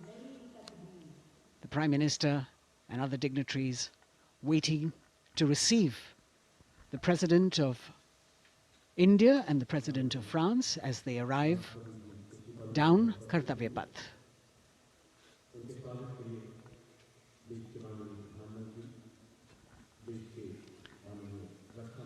खास मेहमान, खास तौर पर 75वें गणतंत्र दिवस की जो मुख्य थीम है, जो मुख्य धारा है, नारी शक्ति, और इस बार की जो गणतंत्र दिवस की आकर्षक परेड है उसमें नारी शक्ति का अनोखा प्रदर्शन, चाहे वो mechanised columns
Ladies and gentlemen, on the President of India, Srimati Draupadi Murmu, and the Chief Guest is Excellency Once again, as President Draupadi Murmu and President Macron will arrive at the saluting base, they will be received by the Prime Minister It's a great honor to have His Excellency and then introduced to the other guests who are here before she makes her way to the saluting base and her special seat. We warmly welcome our Honorable Chief Guest India and France are long-standing strategic partners in Indo-Pacific, committed President to Macron and President Murmu using the traditional Indian greeting, Namaste, with folded hands, which has now become a global greeting.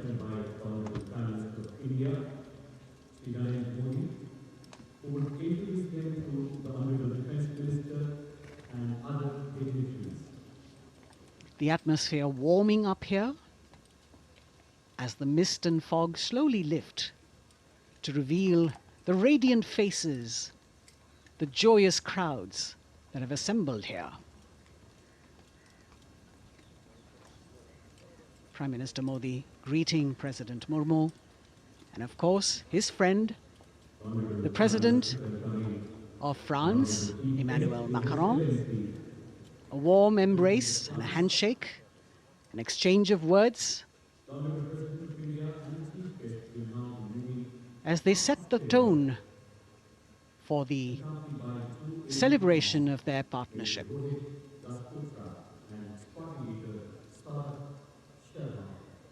The President being introduced to the Raksha Mantri, the Rajya Raksha Mantri, the Chief of Defence Staff and the three chiefs, General Anil Chauhan, General Manoj Pandey, Admiral Hari Kumar, Air Chief Marshal V.R. Chaudhary.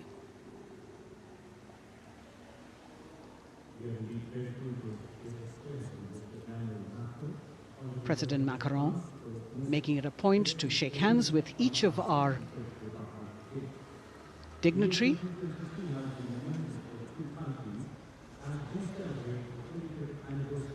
As soon as the presidents and the Prime Minister reach their designated seats, as they climb up the short span of stairs, a 21-gun salute will be given by the ceremonial battery of 871 Field Regiment using the 105mm Indian field gun.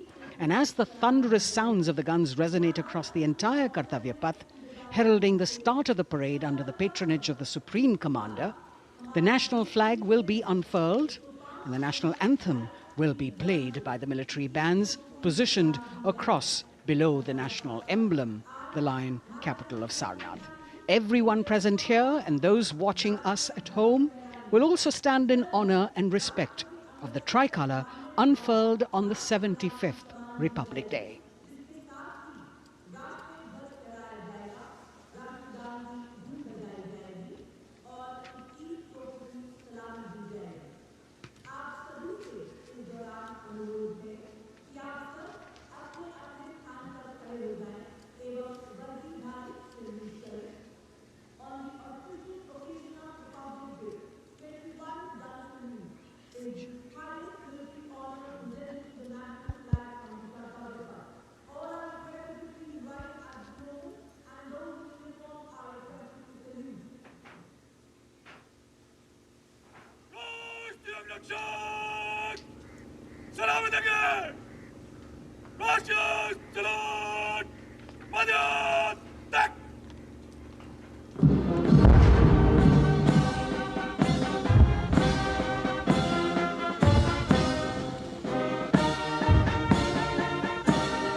The President's bodyguard now moving away from the saluting base, and of course they will be back for the closing part of the ceremony, once again to escort the President of India, their Supreme Commander, to her official residence, the Rashtrapati Bhavan. And now it's time for the parade to begin. And of course, there will be a beautiful flower offering right at the beginning. But we can see over here, for the first time, heralding the parade, a band comprising 112 women artists playing different types of folk and tribal percussion instruments. The dhol and tasha of Maharashtra, the dakpu from Telangana, the dhak and dhol of West Bengal, the shank, the chenda, dolu and kunita of Karnataka, nadaswaram, tutare and cymbals, all playing to rag Revati of Carnatic music. अब कर्तव्य पथ पर मंजर बदलने वाला है।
नारी शक्ति का परचम गणतंत्र दिवस परेड की शुरुआत में शंख ध्वनि हो चुकी है।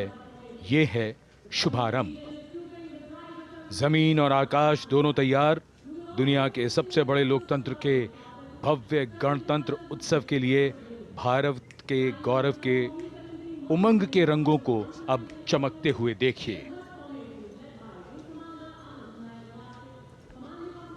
निगाहें आकाश की ओर, क्योंकि कानों में आ रही है हेलीकॉप्टर के रोटर ब्लेड्स की आवाज।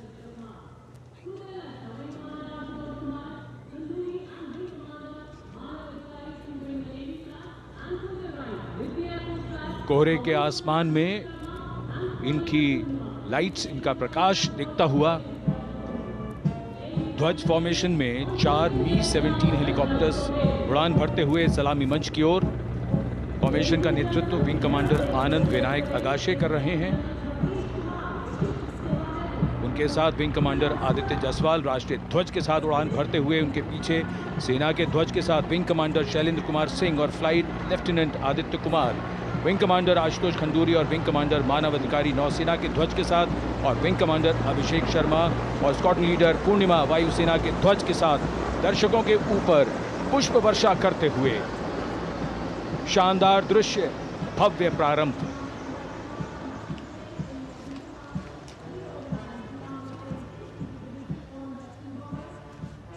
कर्तव्य पथ पर गणतंत्र दिवस की भव्य परेड का नेतृत्व संभाला है parade commander lieutenant general Bhavnish Kumar, general officer commanding Delhi area ने। दूसरी पीढ़ी के अधिकारी लेफ्टिनेंट जनरल भवनीश कुमार, जिन्हें दिसंबर 1989 को पैराशूट रेजिमेंट में नियुक्त किया गया था, defence services staff college high command और नेशनल डिफेंस कॉलेज के पूर्व छात्र जनरल ऑफिसर ने नवंबर 2023 को general officer commanding Delhi area का दायित्व संभाला।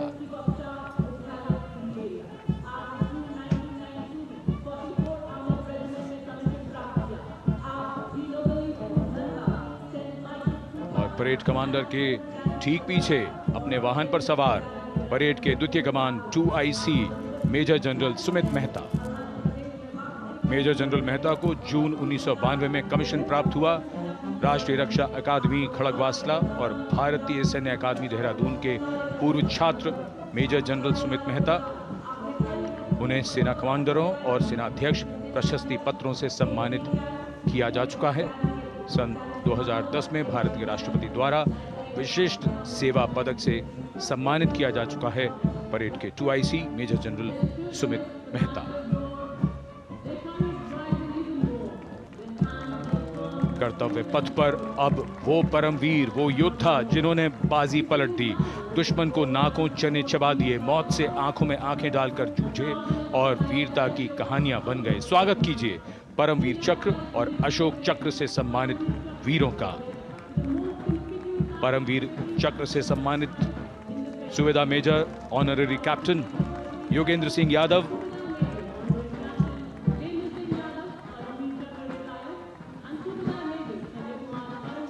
और सूबेदार मेजर संजय कुमार।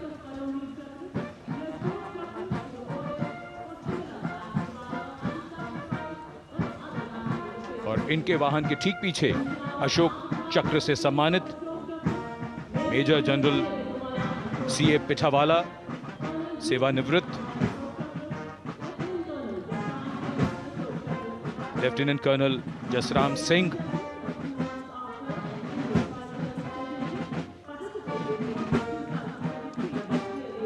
और कर्नल D श्रीराम कुमार। परमवीर चक्र युद्ध के समय असाधारण वीरता के लिए और अशोक चक्र युद्ध के सिवा जान की बाजी लगाने वाले वीरों को प्रदान किया जाता है।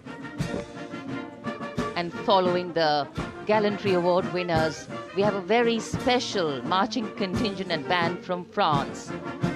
The band is music of the French Foreign Legion.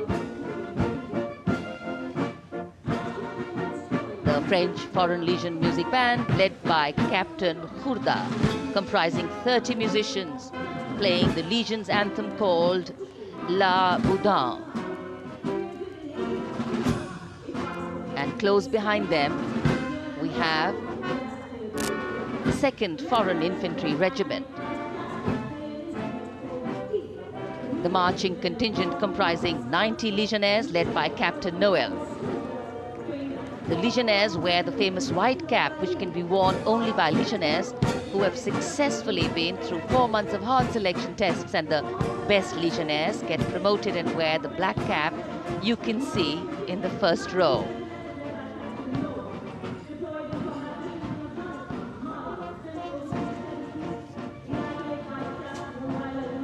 In fact, in last July, Indian troops and aircraft paraded in Paris for the 2023 Bastille Day, and they are now participating here, the French troops and aircrafts. And we can hear the roar. We will shortly see a very special formation of the French Air Space Force, symbolizing the strength of the Indo-French relationship and honoring the presence of our chief guest here today. We could hear the sounds, the glimmer in the sky. gone past us. It was the French Airbus and the Rafale formation which graced our skies today, marking the Republic Day celebrations in India. The Airbus was captained by Commandant Pagniak Roman, and escorting him in the Rafales were Captain Gracia Antoine and Captain Crisson Jules.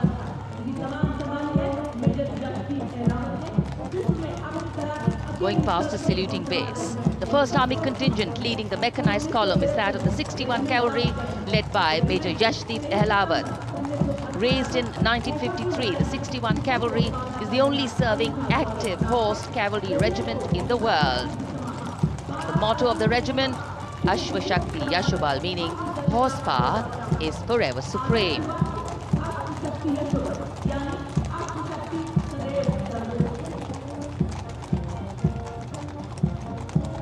This regiment has the unique distinction of leading the last recorded cavalry charge in history when it took on the Turks at the Battle of Haifa on the 23rd of September 1918. And this day is to date celebrated as its Battle Honor Day or Haifa Day.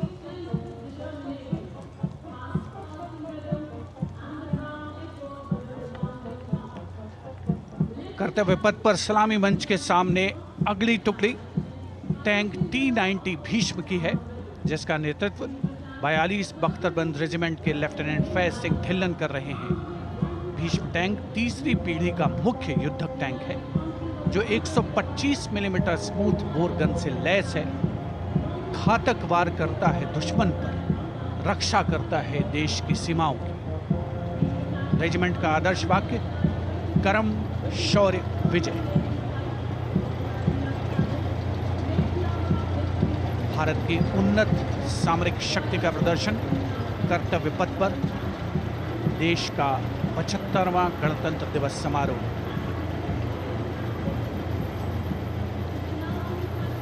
T-90 Bhishma रात के समय भी दुश्मन पर प्रहार करने में सक्षम है और इसके ठीक पीछे है नाग मिसाइल सिस्टम। अगली टुकड़ी मैकेनाइज्ड इन्फेंट्री रेजिमेंट के नाग मिसाइल सिस्टम की है, जिसका नेतृत्व 17 मैकेनाइज्ड इन्फेंट्री रेजिमेंट के कैप्टन अभय पंडित कर रहे हैं। नाग मिसाइल कैरियर अतिरिक्त पहियों वाला एक विस्तारित लाइसेंस निर्मित BMP-2 है, जिसे भारत में सारथ नाम दिया गया है। इसमें कुल 12 मिसाइल्स हैं, जिसमें 6 रेडी टू फायर मोड में रहती हैं और 6 स्टोरेज में। भारतीय सेनाओं के सर्वोच्च कमांडर देश की राष्ट्रपति माननीय श्रीमती द्रौपदी मुर्मू को स्मार्ट सैल्यूट कैप्टन अभय पंडित द्वारा। नाग मिसाइल सिस्टम के ठीक पीछे है BMP-2x2K। नेतृत्व 23 गार्ड्स के लेफ्टिनेंट शिवम सिंह कर रहे हैं। भारत नाम का ICV BMP-2 शक्तिशाली आयुध युक्त अत्याधुनिक और रात्रि युद्ध क्षमता वाला एक उच्च गतिशीलता वाला इन्फेंट्री कॉम्बैट व्हीकल है। रात में 4 किलोमीटर तक की दूरी में किसी भी अज्ञात दुश्मन को नष्ट करने की इसकी क्षमता है। युद्ध घोष गरुड़ का हूं बोल प्यारे।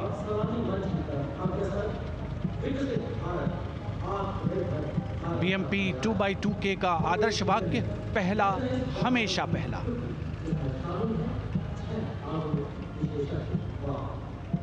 The ICV BMP-2 going past the saluting days, and we have the next detachment comprising 6 modern specialist vehicles that include quick reaction force vehicles, heavy and medium, a light specialist vehicle, vehicle-mounted infantry mortar system, all-terrain vehicle, and a specialist mobility vehicle. These are new generation vehicles under the Atmanirbhar initiative of the government. These vehicles can be used in the desert and mountainous regions and snowy areas to transport troops, and the specialty of these vehicles is their suspension, which is really flexible, giving it excellent maneuverability. The detachment led by Major Tufan Singh Chauhan of 5 Rajput, Lieutenant Colonel Panmay Kabipun, and Captain Armandeep Singh Ojla.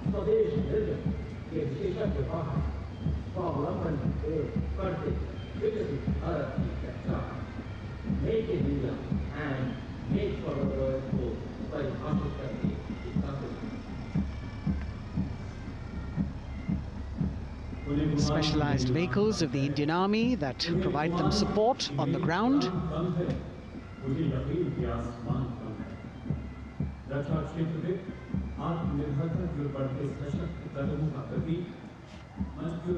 The crowds here all agog with excitement because they're seeing these vehicles for their first time. A perfect opportunity for the Indian Army to share glimpses of the equipment that they have at their disposal.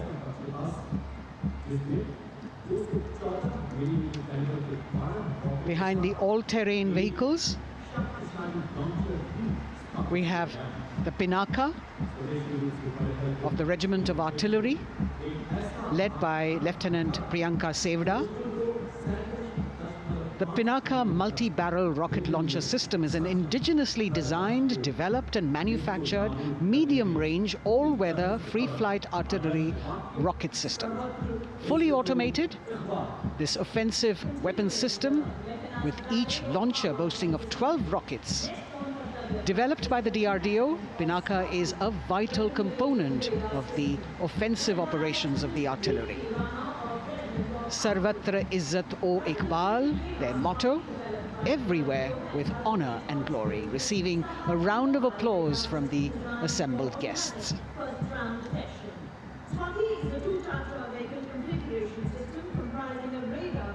We now have Swati, the weapon locating radar system, led by Lieutenant Deepthi Rana of the Regiment of Artillery.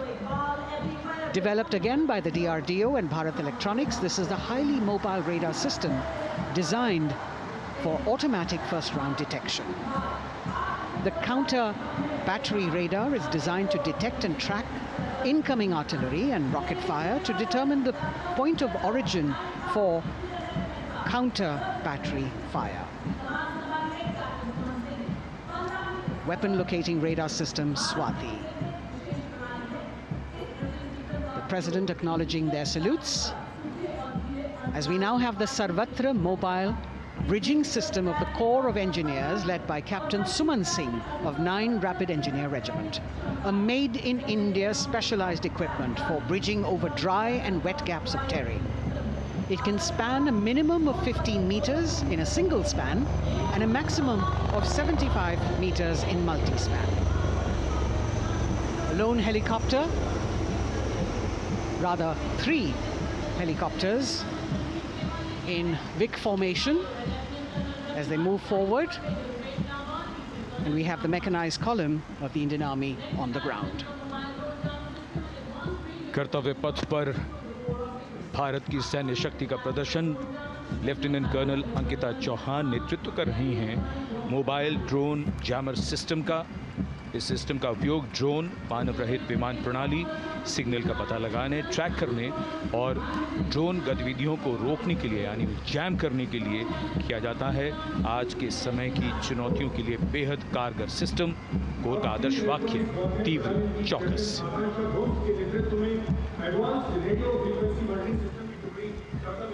और अब सलामी मंच के सामने electronic warfare battalion की आकांक्षा गोम्स के नेतृत्व में advance radio frequency monitoring system की टुकड़ी शान से आगे बढ़ती हुई। यह सिस्टम देश में ही विकसित किया गया है। यह अत्याधुनिक इलेक्ट्रॉनिक युद्ध प्रणाली है। यह प्रतिद्वंद्वी के एनालॉग और डिजिटल संचार को रोकने, निगरानी और विश्लेषण करने में सक्षम है। कोर का आदर्श वाक्य तीव्र चौकस। इस बार सेना की अत्याधुनिक टेक्नोलॉजी का प्रदर्शन कर्तव्य पथ पर।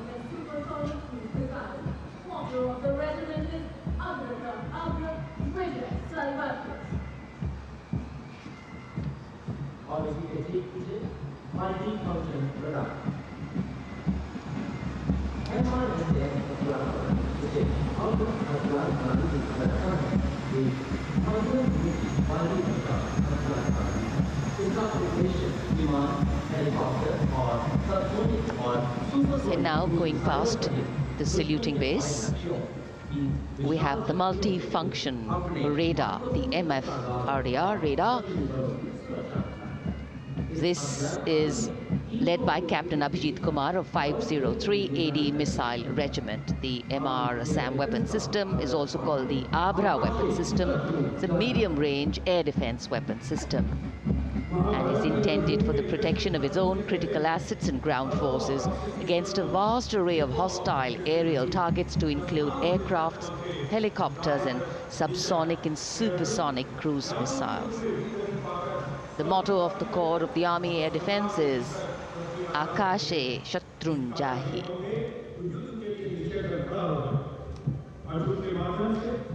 So the audience now feeling the warmth of the sun, and of course the excitement levels are going to build up.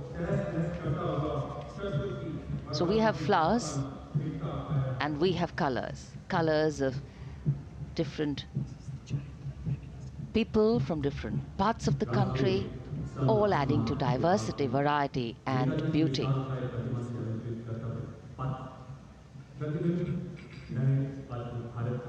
It takes a lot of spirit and a huge leap of faith to get up early in the morning and arrive here to witness the parade, but definitely well worth it for each and every person who has made it a point to attend.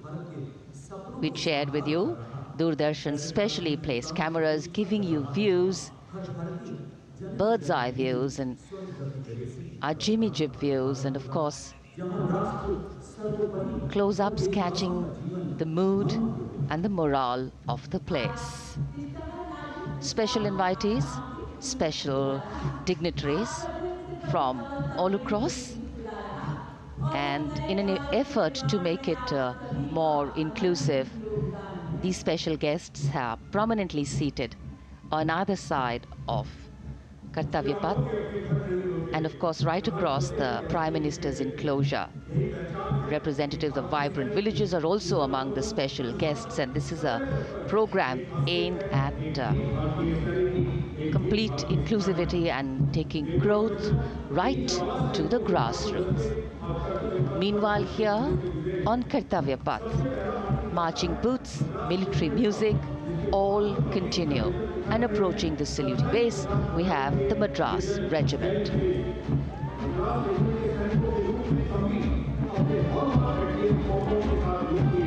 Mechanised columns के बाद अब बारी है marching contingent की। कर्तव्य पथ पर ये दस्ता है मद्रास रेजिमेंट का। नेतृत्व मेजर जेरी ब्लेज कर रहे हैं।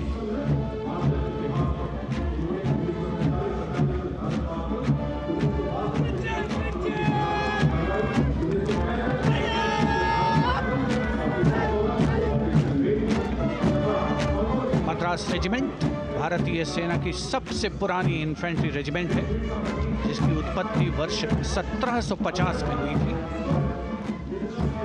1962 का चीनी आक्रमण हो, 1947-48 का भारत पाकिस्तान युद्ध हो, 1965 और 75 की लड़ाइयाँ हो, हर जगह वीरता के नए अध्याय लिखे हैं मद्रास रेजिमेंट के इन जवानों ने। आदर्श वाक्य स्वधर्मे निधनम श्रेय, अपना कर्तव्य निभाते हुए मरना गौरव की बात। इसके ठीक पीछे Garhwal rifles regimental centre, 58 Gorkha training centre और 39 गोरखा ट्रेनिंग सेंटर का संयुक्त बैंड दस्ता, 72 संगीतकार इसमें शामिल।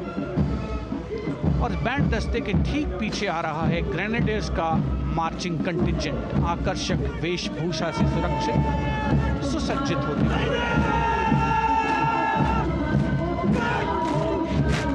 ग्रेनेडियर्स का ये दस्ता, जिसका नेतृत्व 13 ग्रेनेडियर्स बटालियन के कैप्टन अनुज कुमार धारीवाल कर रहे हैं। रेजिमेंट का आदर्श वाक्य नाम नमक निशान, युद्ध घोष सर्वदा शक्तिशाली।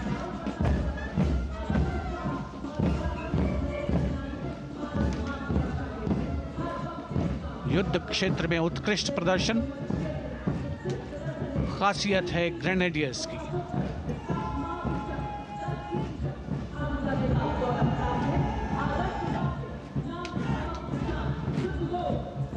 the war cry Raja Ram Chandra Ki Jai, resounding at Kartavya Path as the Rajputana Rifles contingent marches forward to the saluting base, led by Lieutenant Sanyam Chaudhary of the 20 Battalion.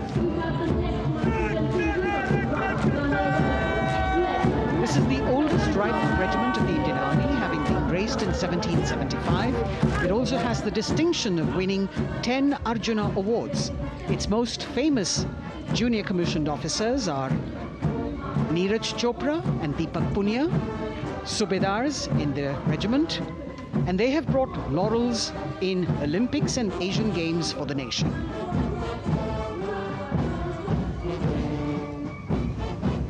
As they move forward, you can hear the strains of the combined band. Jammu and Kashmir Light Infantry Regimental Centre, 1 Signal Training Centre and RT Centre Hyderabad, 72 musicians led by Subedar John Zachariah of 1 Signal Training Centre, assisted by Naib Subedar Ramji Thapa and Chandan Mishra of the RT Centre.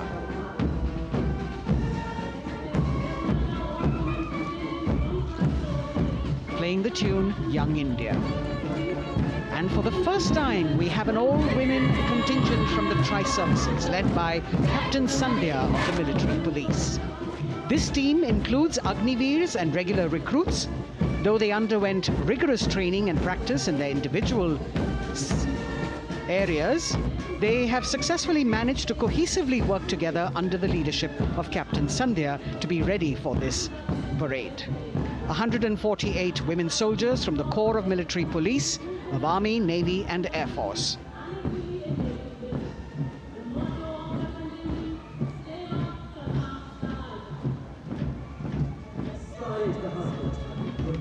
As the women proudly march forward, they continue to prove their mettle and contribute actively and equally in nation building. नारी शक्ति की धूम के बाद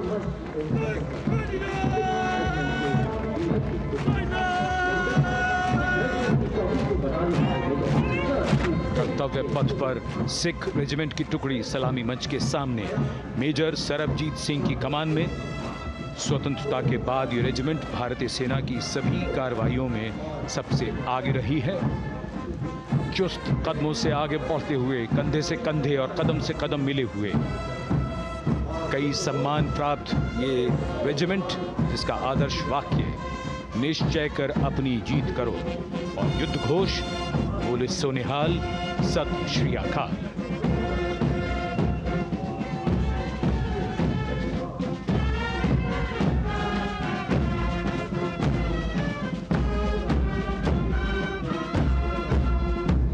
सारे जहां से अच्छा की धुन लेकर AAD college and centre, Dogra regimental centre और एएससी सेंटर नॉर्थ का संयुक्त बैंड, दस्ता और कमान संभाली है सूबेदार एम राजेश ने। उनके साथ सूबेदार मोतीलाल और नायब सूबेदार बराबेंद्र सिंह, 72 बैंड वादक इस दस्ते में।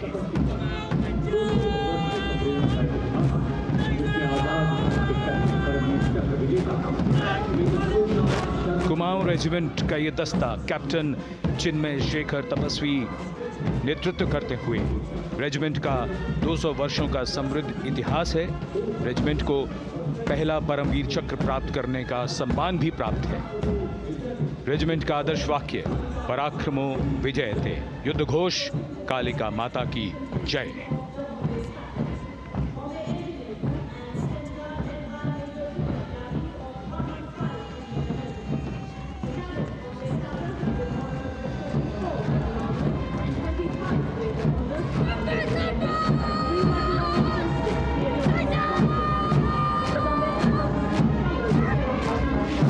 Going past the saluting base, the Bombay Engineer Group or the Bombay Sappers, the contingent of the Bombay Engineer Group and Centre being led by Major Vidya Tyagi of 115 Engineer Regiment. The Bombay Sappers have the privilege of being the proud recipients of the highest gallantry awards, both pre and post independence. And they have not only proved their prowess in battle, but also utilized their military and technical skills in the development of our nation. Going past the saluting base, behind them, the combined band of the Maratha Light Regiment Center and the Jat Regimental Center, along with the AOC Center, comprising 72 musicians led by Subedar Ajay Kumar N. The tune, Dhruv.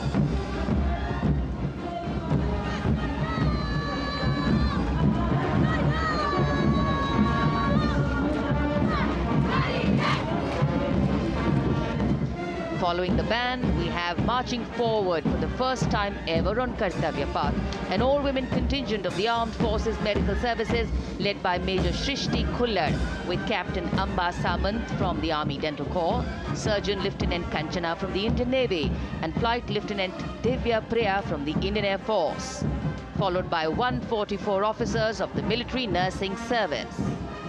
Strength, discipline, the dedication of women officers and unwavering commitment.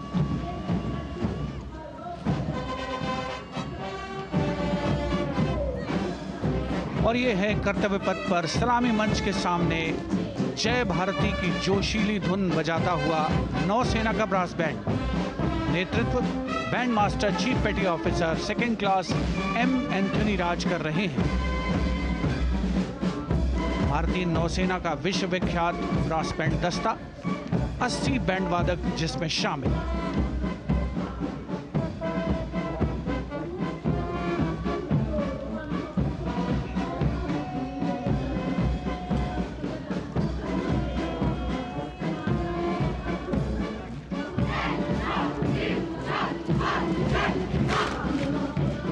नौसेना brass band के ठीक पीछे है नौसेना का marching contingent, 144 युवा नौसैनिकों की ये टुकड़ी, जिसमें महिला और पुरुष दोनों ही शामिल हैं। नेतृत्व लेफ्टिनेंट प्रज्वल एम कर रहे हैं। लेफ्टिनेंट मुदिता गोयल, लेफ्टिनेंट शर्वानी सुप्रिया और lieutenant Devika H platoon commanders के तौर पर दस्ते में शामिल। उपस्थित जनसमूह आह्लादित, रोमांचित, गौरवान्वित।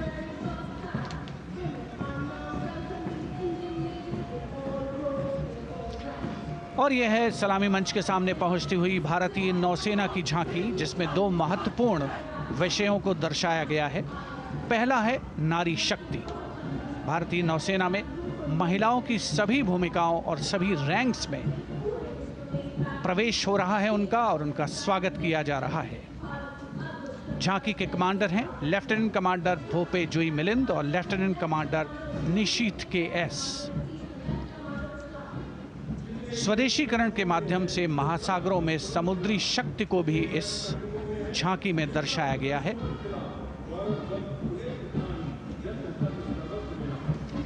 A special tableau that acknowledges the contributions made by veterans in nation building. In front of the saluting base now, राष्ट्र निर्माण पहले भी, अब भी, आगे भी और हमेशा. It showcases their continued commitment in a variety of ways to building the country and sharing the responsibility of national security. A salute to the indomitable spirit, their inspirational growth, and sustained, consistent, and invaluable contributions.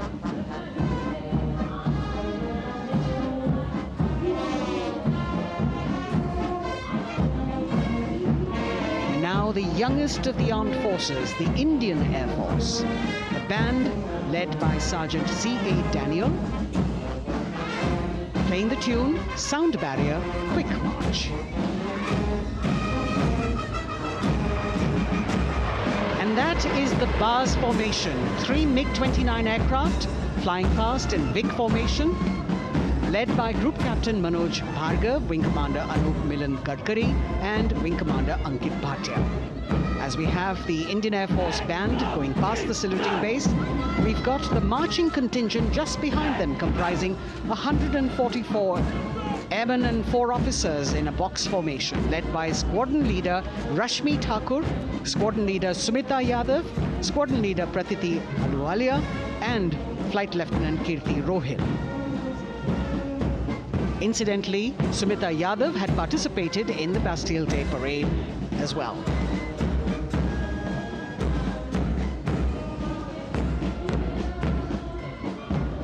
Bringing up the rear of the Air Force contingent is the tableau with the theme Bharatiya Vayu Sena, Saksham, Sashakt, Atmanirbhar. Potent, powerful and self-reliant. A rotating globe on the tableau highlights the Air Force's expanded reach.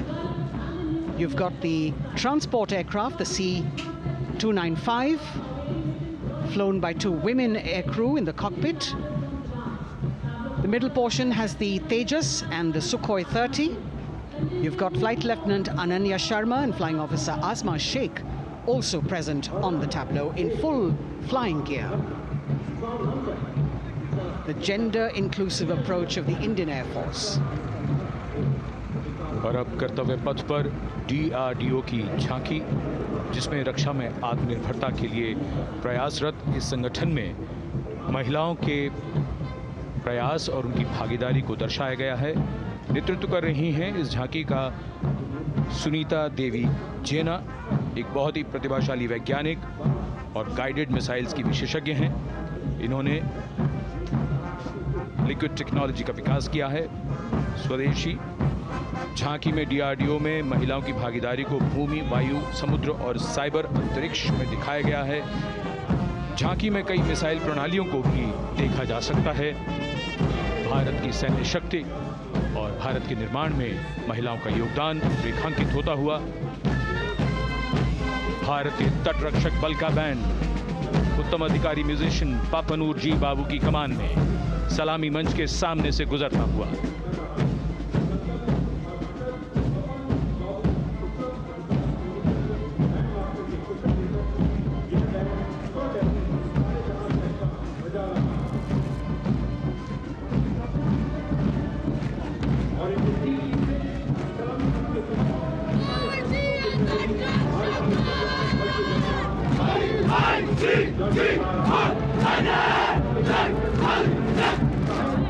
तटरक्षक बल के band के ठीक पीछे भारतीय तटरक्षक बल का मार्चिंग दस्ता, हमारे समुद्रों के प्रहरी दस्ते का नेतृत्व कर रही हैं सहायक असिस्टेंट चुनौती शर्मा और 3 अधिकारी, असिस्टेंट कमांडेंट प्रिया दहिया, असिस्टेंट कमांडेंट हार्दिक और assistant commandant Pallavi.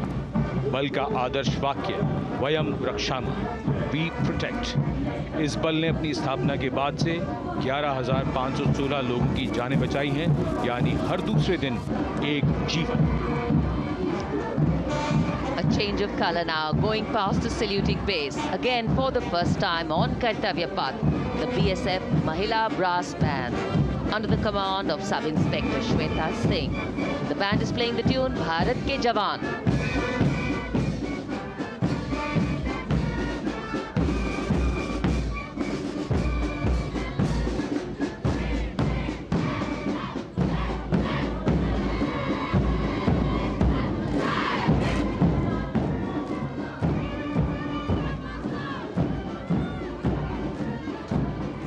Following the band, marching smartly past the saluting base, we have the women contingent of the Border Security Force, consisting of 144 Mahila Praharis, led by Assistant Commandant Monica Lakra.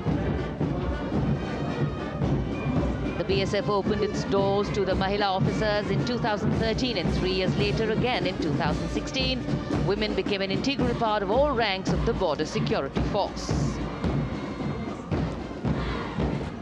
And this is women power. And this is women empowerment. Approaching the saluting base in vibrant Leheria turbans adorned with saffron hackles and sparkling band instruments, playing the spirited tune of Amar Senani, the CISF's women band, led by Constable Kashyap Monica Narendra.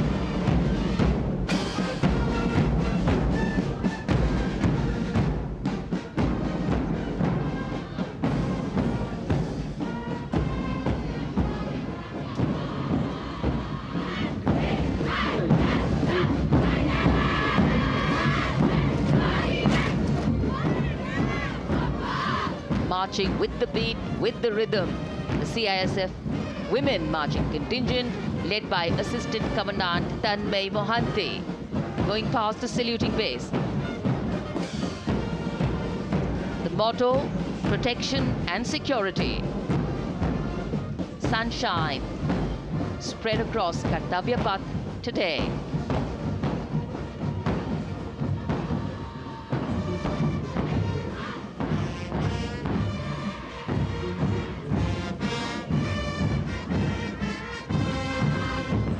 सलामी मंच के सामने अब पहुंच रहा है केंद्रीय reserve police बल का महिला बैंड।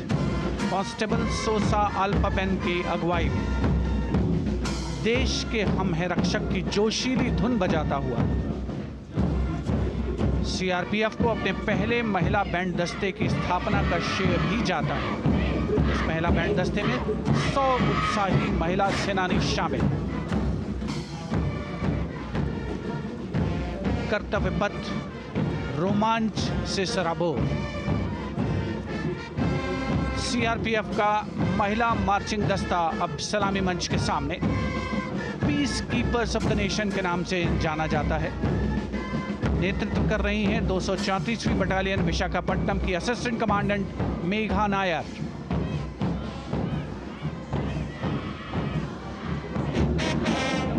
आकर्षक परिधान, अनुशासन, देश के प्रति समर्पण, कर्तव्य परायणता, असाधारण वीरता, यह है भारतीय सशस्त्र बलों की खासियत। अब आ रहे हैं हिमवीर भारत तिब्बत सीमा पुलिस का बैंड। कर्णप्रिय धुनें बजाता हुआ आगे बढ़ रहा है। कांस्टेबल अंबिका पाटिल के नेतृत्व में ये हैं हिमवीरांगनाएं, सारे जहां से अच्छा की धुन पर मार्च करते हुए।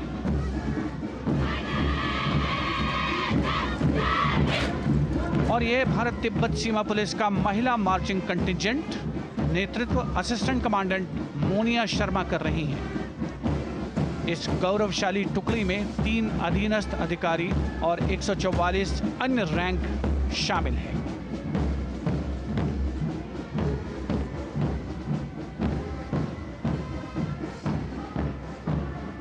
भारत तिब्बत सीमा पुलिस के बहादुर सैनिक हिमवीर के नाम से जाने जाते हैं, जो लद्दाख से अरुणाचल प्रदेश तक की सीमाओं की रक्षा करते हैं।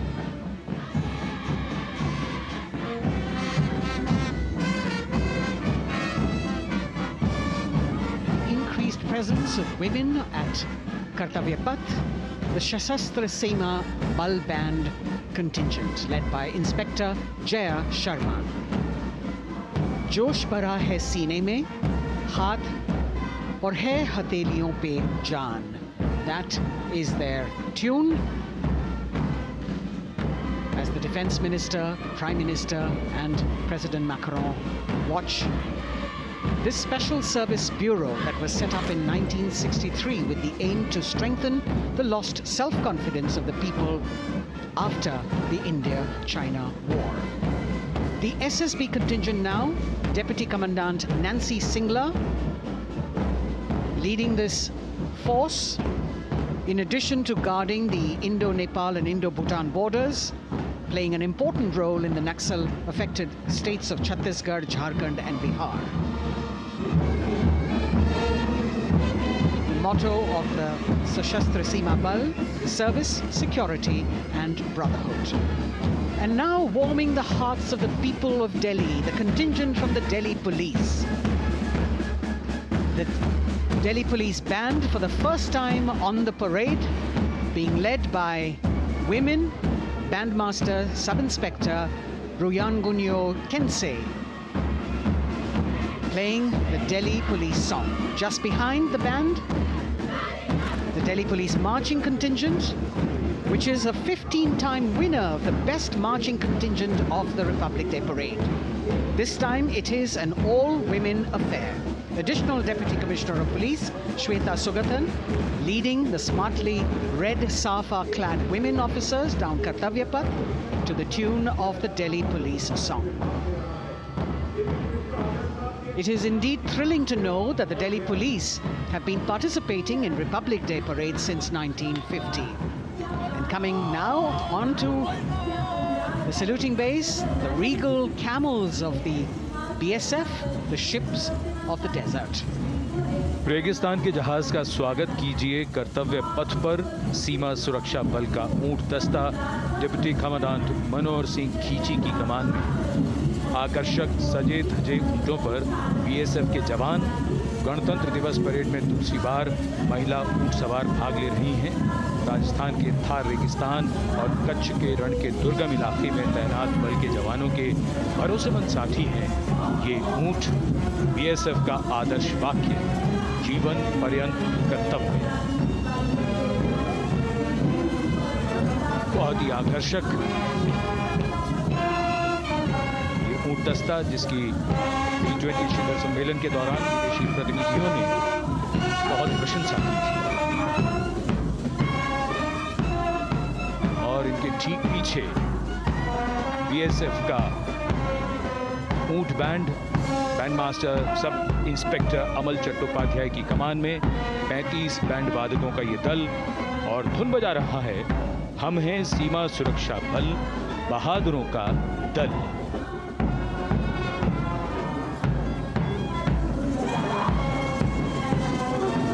Color me with color, color me with grace, and color me with uniqueness. Rajput calling out to all who walk past.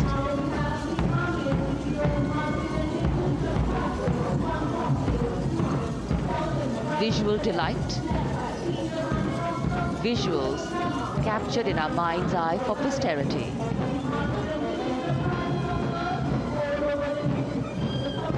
It's turned out to be a beautiful sunny winter day.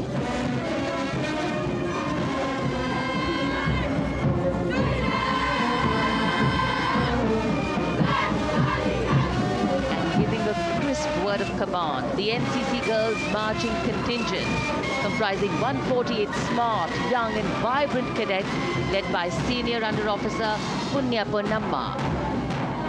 With a commitment to character and community development, leadership and adventure, the NCC has nearly 17 lakh cadets on its rolls and is one of the largest youth uniformed organizations in the world.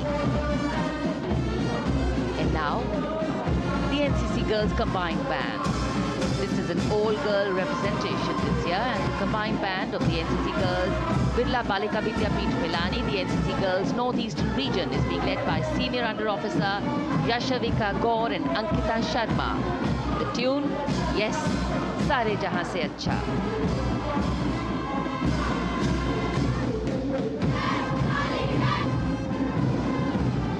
And the NCC Girls Marching Contingent, the Tri-Service Contingent, all-girl band contingent of the NCC, followed by the second NCC Girls Marching Contingent, led by Senior Under Officer Tanu Tevatia. 148 cadets in perfect harmony, in perfect discipline, synchronicity at its peak.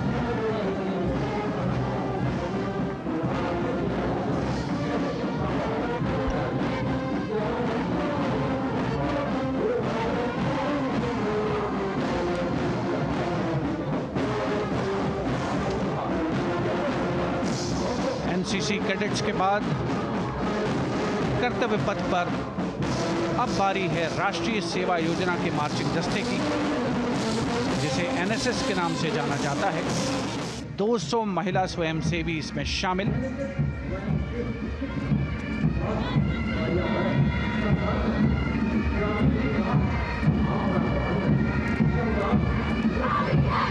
NSS के इस दस्ते का नेतृत्व कर रही हैं गुवाहाटी क्षेत्रीय निदेशालय सिक्किम की रेजिना तमांग। युवा भारत, सशक्त भारत, विकसित भारत जैसे अभियान, अंतर्राष्ट्रीय योग दिवस, हर घर तिरंगा जैसे अभियान, देश प्रेम को ओतप्रोत करने वाले अभियानों में राष्ट्रीय सेवा योजना की अहम भूमिका रही है। आदर्श वाक्य, मैं नहीं बल्कि आप। सलामी मंच के सामने अब है मास पाइप एंड ड्रम बैंड का संयुक्त बैंड दस्ता। 120 वादकों का ये दल है। नेतृत्व बिहार रेजिमेंटल सेंटर के सूबेदार मेजर कुमार राजकुमार राम और एएमसी सेंटर और स्कूल के मेजर राजेंद्र सिंह संभाल रहे हैं। ये दस्ता धुन बजा रहा है पहाड़ों की रानी।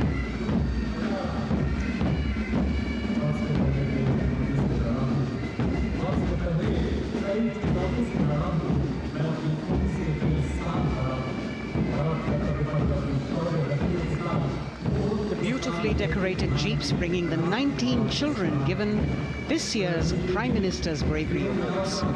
The children who have shown exceptional courage, ability and outstanding achievements, drawn from all over the country, aged between 8 and 17. This year's Bravery Award went to Aditya Vijay Brahmane posthumously.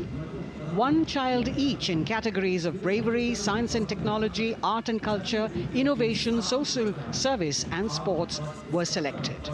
9 boys and 10 girls from 18 states and union territories, each awardee getting a medal and certificate. 7 days ago, President Draupadi Murmu presented these 18 children their awards at a glittering ceremony in the capital. Notable to mention is the artificial intelligence that was used for the first time to search for feats of excellence. An essential part of the parade, these young children represent a precious resource, harboring the potential to significantly contribute to the country's advancement.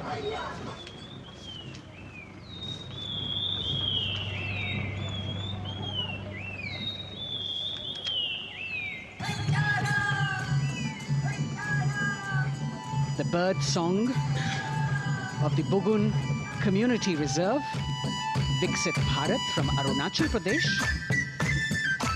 Largest of the 7 sisters of the Northeast, Arunachal Pradesh literally means the land of dawn-lit mountains. Verdant valleys, pristine water bodies and rich heritage all make it untouched, unseen, unbelievably must-visit place on earth.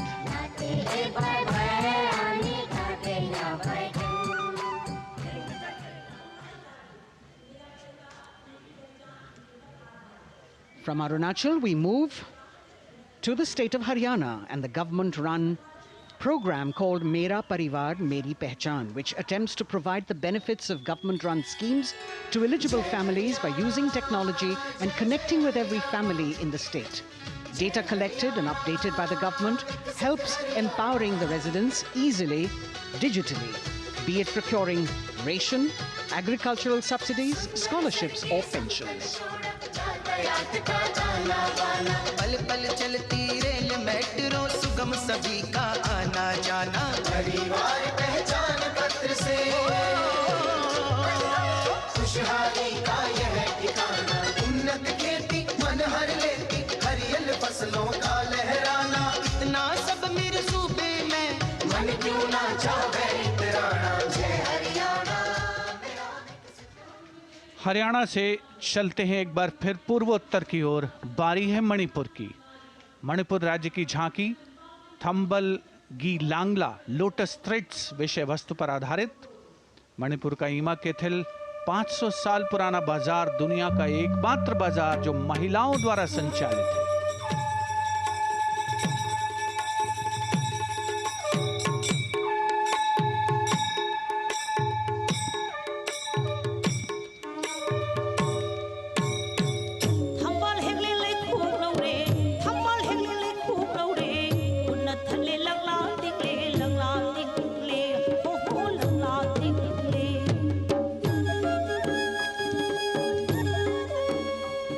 Manipur देश में महिला सशक्तिकरण का अनुकरणीय model पेश करता है और विकसित भारत के रूप में भारत के विकास का मार्ग प्रशस्त करता नजर आता है। मणिपुर से मध्य भारत यानी मध्य प्रदेश की झांकी का क्रम आत्मनिर्भर नारी विकास का मूल मंत्र पर केंद्रित। माननीय प्रधानमंत्री श्री नरेंद्र मोदी और गणतंत्र दिवस समारोह के खास मेहमान फ्रांस के राष्ट्रपति श्री इमैनुअल मैक्रों। मध्य प्रदेश की इन बेटियों पर पूरे देश को मान है। सूर्य की तरह चमक रहा लहरी अवनी का नाम है।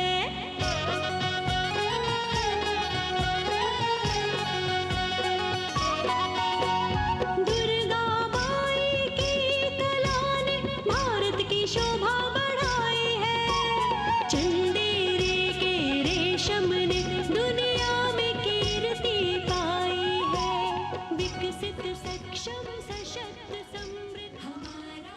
From the tableau of Madhya Pradesh, we now move to Odisha. Women empowerment in Viksit Bharat, the state's rich handicraft and handloom sector, by preserving the country's traditional techniques, which have been globally recognized. That's what's being shown.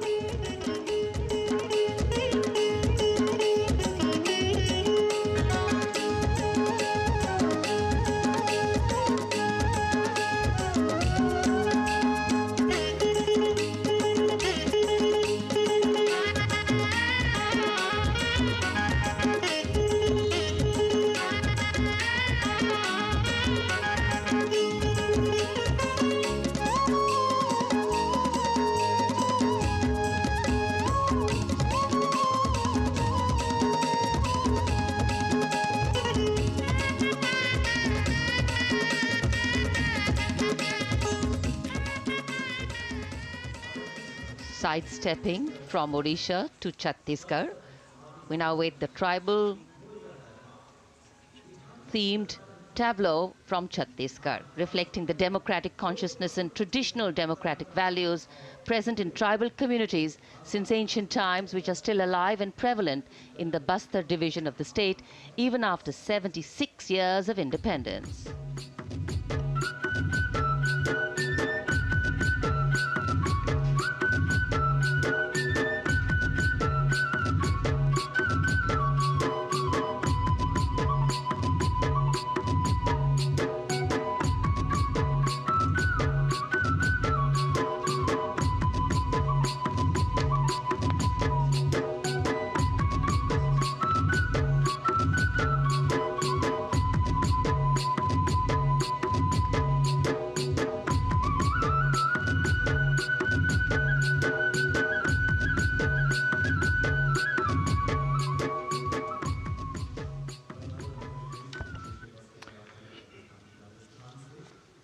कर्तव्य पथ पर समृद्ध सांस्कृतिक विरासत जो भारत की बड़ी पहचान है उसके दर्शन, और छत्तीसगढ़ के बाद राजस्थान की झांकी विकसित भारत में पधारो म्हारे देश के संदेश को लेकर ये झांकी।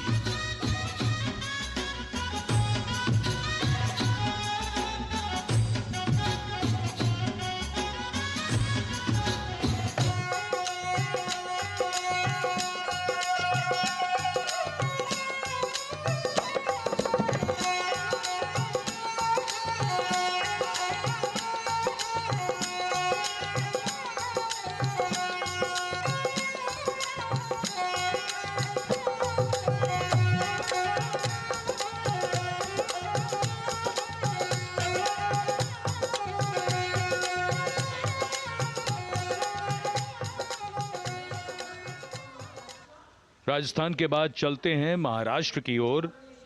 महाराष्ट्र की झांकी जिसमें छत्रपति शिवाजी महाराज के 350वें राज्याभिषेक वर्ष समारोह को दर्शाया गया है। छत्रपति शिवाजी महाराज का संघर्ष मुख्य रूप से अन्याय और शोषण के खिलाफ था।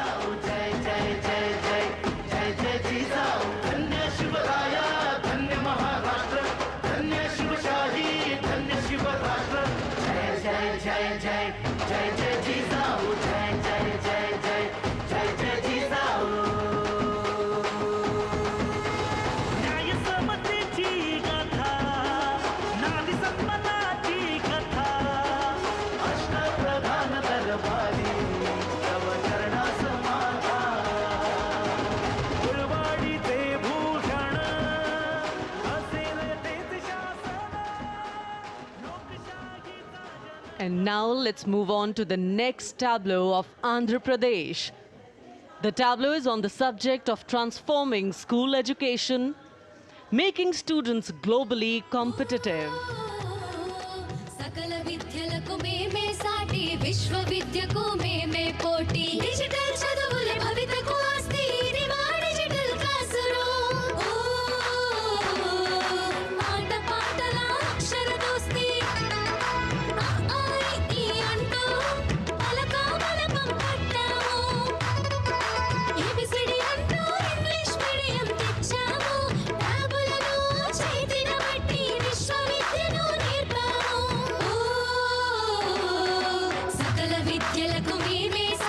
విశ్వవిద్య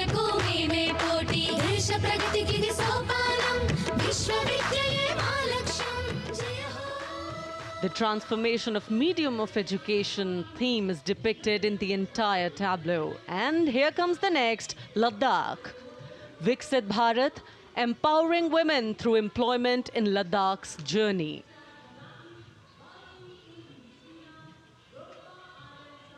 The Indian women ice hockey team, exclusively composed of Ladakhi players, symbolizes this journey of empowerment.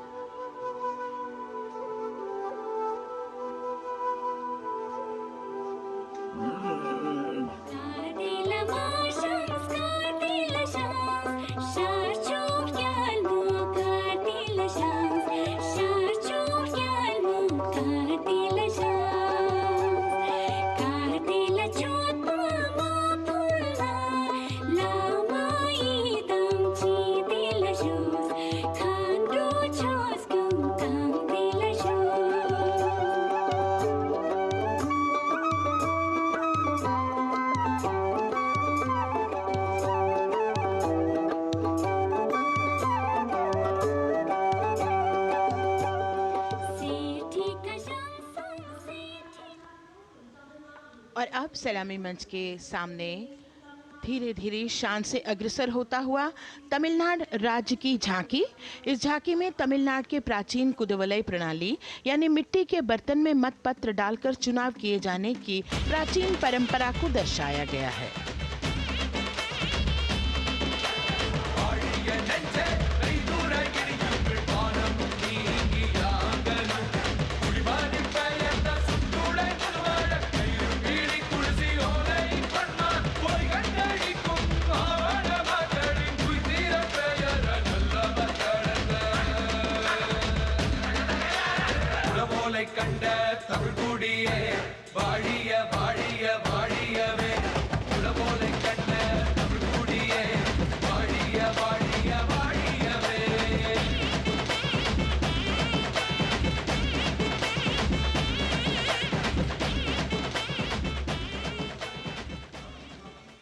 और अब अगली झांकी है गुजरात राज्य की झांकी, जो गुजरात के सीमा पर्यटन की वैश्विक पहचान धोरडो पर आधारित है।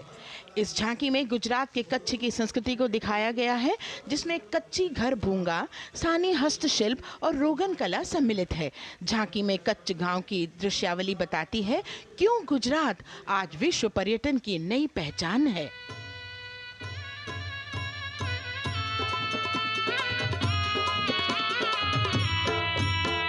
राणो या चिंधो राज मेरे भेड़ू राणो या चिंधो रे राणो या चिंधो राज मेरे भेड़ू राणो या चिंधो रे पई फुले जी भर रे राणा रोने अजूणी पई फुले जी भर रे राणा रोने अजूणी उतारा डिंधा योरना रे राणा उतारा डिंधा उतारा डिंधा योरना रे राणा उतारा डिंधा बिया मेरी जा मोल रे राणा रोने अजूणी राणो अचिंधो राज में भेड़ो राणो अचिंधो रे राणो अचिंधो राज में भेड़ो राणो अचिंधो रे राणो अचिंधो रे।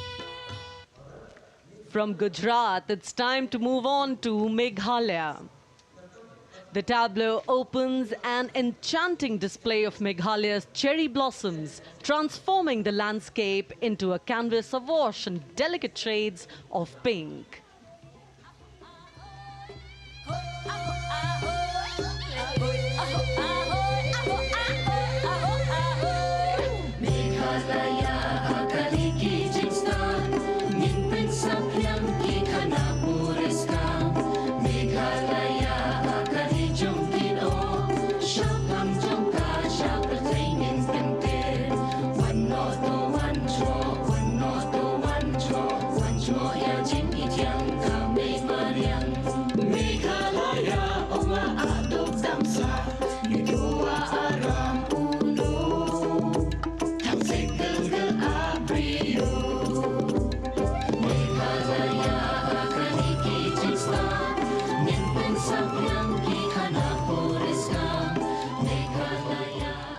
These diverse themes intricately weave together, encapsulating Meghalaya's cultural richness, natural wonders and communal spirit.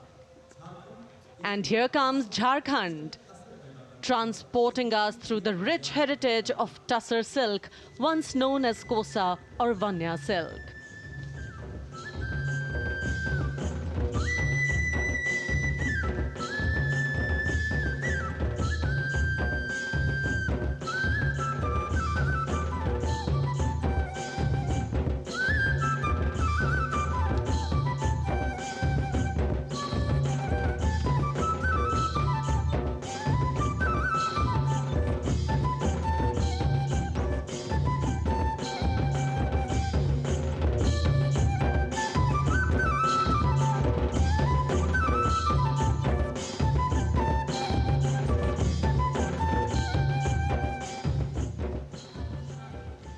The tableau showcases the resilience of tribal women in production of Tussar silk.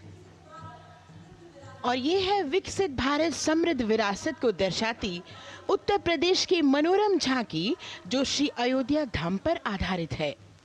देशवासियों, हाल ही में श्री राम जन्मभूमि अयोध्या में संपन्न हुए श्री राम लला की प्राण प्रतिष्ठा समारोह को झांकी के अग्रभाग में दिखाया गया है।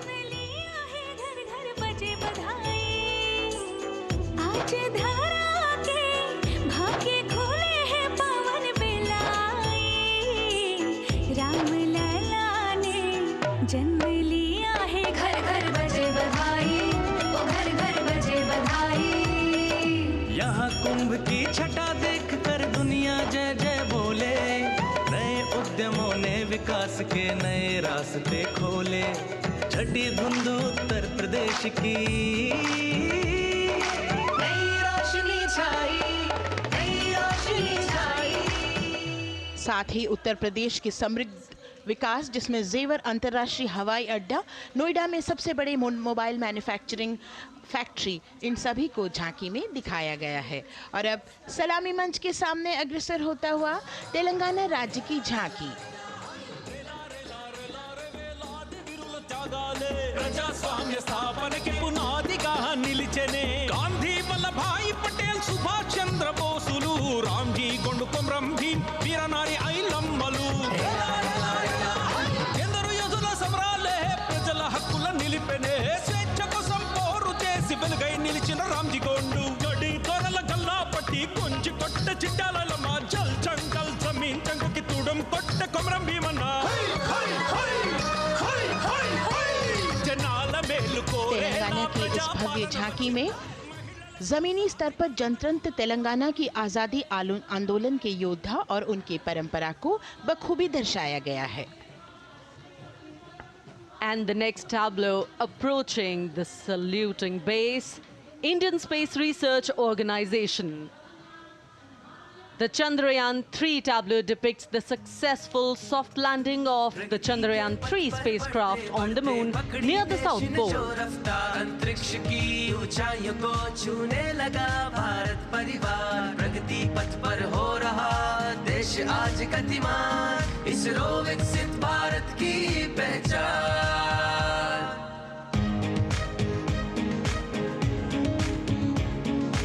आर्यभट्ट भास्कर रोहिणी से शुरू हुआ इसरो का सफर, चंद्रयान और मंगलयान से पहुंचा नई ऊंचाइयों पर, और अब गगनयान मिशन से रचे नया इतिहास, इसरो विकसित भारत की पहचान, इसरो विकसित भारत की पहचान। The next tableau approaching is of Council of Scientific and Industrial Research, CSIR.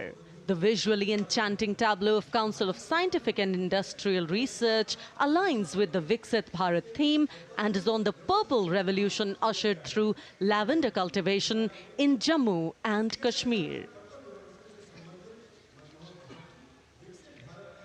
Highlighting agro-technical developments, the distillation unit for extracting essential oil from lavender flowers.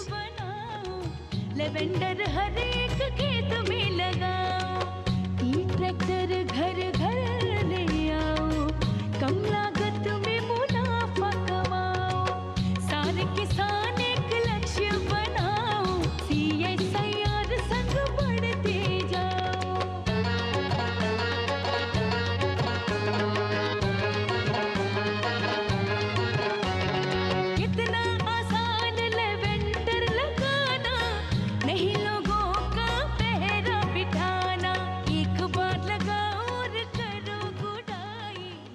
The all-women CSIR tableau showcases achievements under government's initiatives of scientific developments. और अब electronic एवं सूचना प्रौद्योगिकी मंत्रालय की ये झांकी सलामी मंच की ओर अग्रसर होती हुई। ये झांकी सामाजिक सशक्तिकरण के लिए जिम्मेदार आर्टिफिशियल इंटेलिजेंस पर केंद्रित है, जिसका देश के स्वास्थ्य सेवा, लॉजिस्टिक और शिक्षा क्षेत्र में महत्वपूर्ण योगदान है। नए डिजिटल युग में हम साथ हैं, बदल रहे हैं हम, आत्मनिर्भर भारत यहाँ, शिक्षा चिकित्सा समाज को मिल रहा है साथ नया।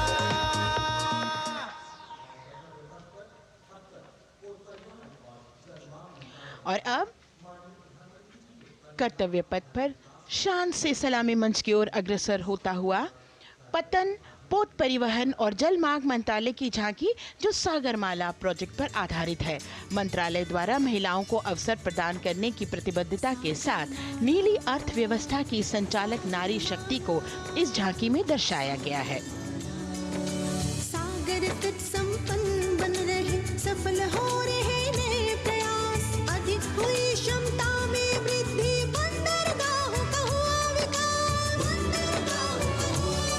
नारी शक्ति ने कदम मिला नभ में, फैलाया नया उजास, पोत परिवहन से संभव हो पर्यटन का हुआ विकास। सागरमाला, सागरमाला, सागरमाला, सागरमाला, सागर। And the next tableau arriving is of ITBP, Ministry of Home Affairs. Ministry of Home Affairs tableau on vibrant villages through symbolism and various themes depicts how rich culture, activities and infrastructure development, including roads in the vibrant villages, are bringing vibrancy, holistic economic viability and prosperity.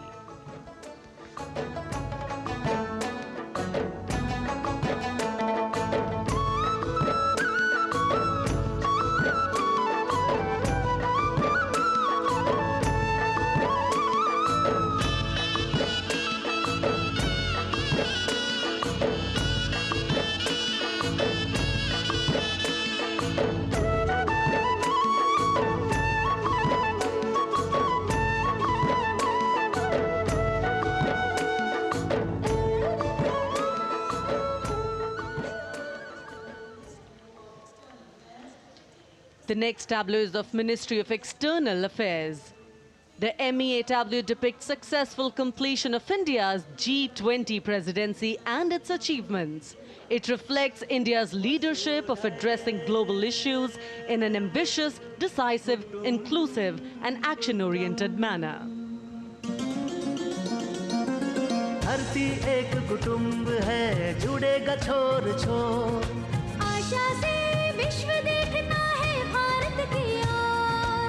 G20 अध्यक्ष पद जब भारत के जिम्मे आया, दूरदर्शिता और सहयोग से ये दायित्व निभाया, मिलकर हम सब साथ चलेंगे तभी मिलेगी भोर, आशा से विश्व देखता है भारत। और अब सलामी मंच की ओर अग्रसर होता हुआ भारत के चुनाव आयोग का ये मनोरम झांकी एक सशक्त विवरण का सांगोपान चित्रण कर रही है कि चुनाव प्रक्रिया लोकतंत्र, एकता का उत्सव है।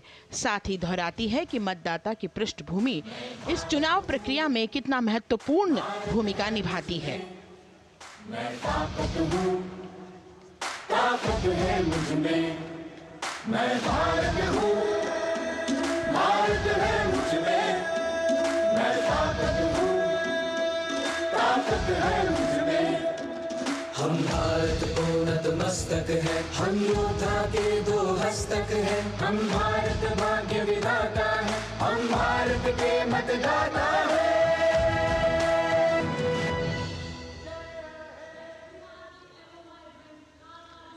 और अब सलामी मंच की ओर अग्रसर होता हुआ केंद्रीय लोक निर्माण विभाग की झांकी सेंट्रल विस्टा विकसित भारत का प्रतिबिंब। इस झांकी में कर्तव्य पथ, नया संसद भवन, नव स्थापित नेताजी सुभाष जी की प्रतिमा को बहुत बखूबी प्रदर्शित किया गया है। नया विकसित कर्तव्य पथ एवं नया संसद भवन विश्व के मानचित्र पर अमिट छाप छोड़ता है। यह विश्व पटल पर अपनी नई पहचान बनाने और तेजी से विकास करते हुए नए भारत का प्रतिबिंब है।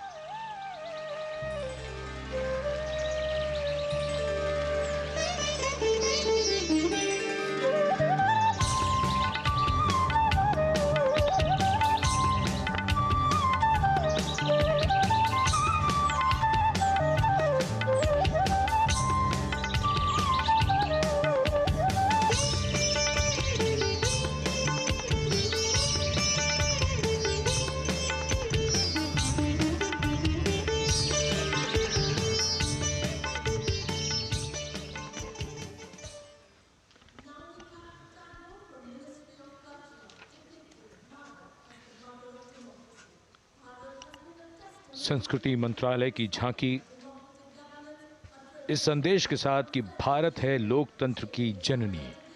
भारत की लोकतंत्र में सदैव आस्था रही है।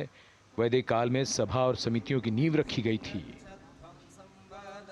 भारतीय लोकतंत्र प्राचीन काल से सामाजिक सद्भाव, समावेशकता, समानता, समरसता और स्वतंत्रता से परिपूर्ण रहा है। वेदों में सभा, समिति और संसद जैसी जन भागीदारी वाली संस्थाओं के उल्लेख इसके प्रमाण हैं। महाजनपदों में हमारी समृद्ध लोकतांत्रिक विरासत का उल्लेख मिलता है। जैन और बौद्ध दर्शन में भी लोकतांत्रिक परंपरा के अनुसरण के दृष्टांत मिलते हैं। इसी तरह के संदर्भ हमारे अन्य ग्रंथों में भी हैं। उत्तर मेरूर, उक्कल एवं अन्य स्थानों पर उत्कीर्ण अभिलेखों में निर्वाचन पद्धति एवं प्रक्रिया के नियमों का उल्लेख है। चंद्रगुप्त, अशोक, कृष्णदेव राय, अकबर और शिवाजी जैसे महान शासकों ने अपनी अपनी शासन व्यवस्था में लोकोन्मुखी शासन के श्रेष्ठ उदाहरण प्रस्तुत किए हैं। पंचायत और ग्राम सभा जैसी व्यवस्था भारत के गांवों में, विशेषकर ईशान्य भारत के राज्यों में भी परंपरा से दिखाई देती है। हमारा सुदृढ़ संविधान हमें हमारे देश में लोकतांत्रिक व्यवस्था की सदा आश्वस्ति देता है। अपनी सुदीर्घ और गौरवशाली परंपरा के कारण ही भारत को लोकतंत्र की जननी कहा जाता है। And as the tableau from the Ministry of Culture passes on, we have cultural performances. The theme, Vande Bharatam, Nari Shakti. For the third year, the Ministry of Defence and the Ministry of Culture present their cultural extravaganza, Vande Bharatam. 1,500 dancers, 30 folk dance styles. 199 are tribal dance artists. We have Bollywood artists and classical dancers. And this grand performance representing the cultural splendor of India, a symbol of the tireless creative work of the Sangeet Natak Academy and the zonal cultural centers, an autonomous body of the Ministry of Culture.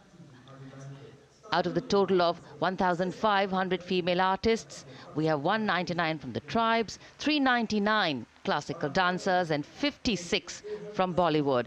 Of the masks that will be seen here, 57 masks are related to tribal dances, while 63 are used in folk dances.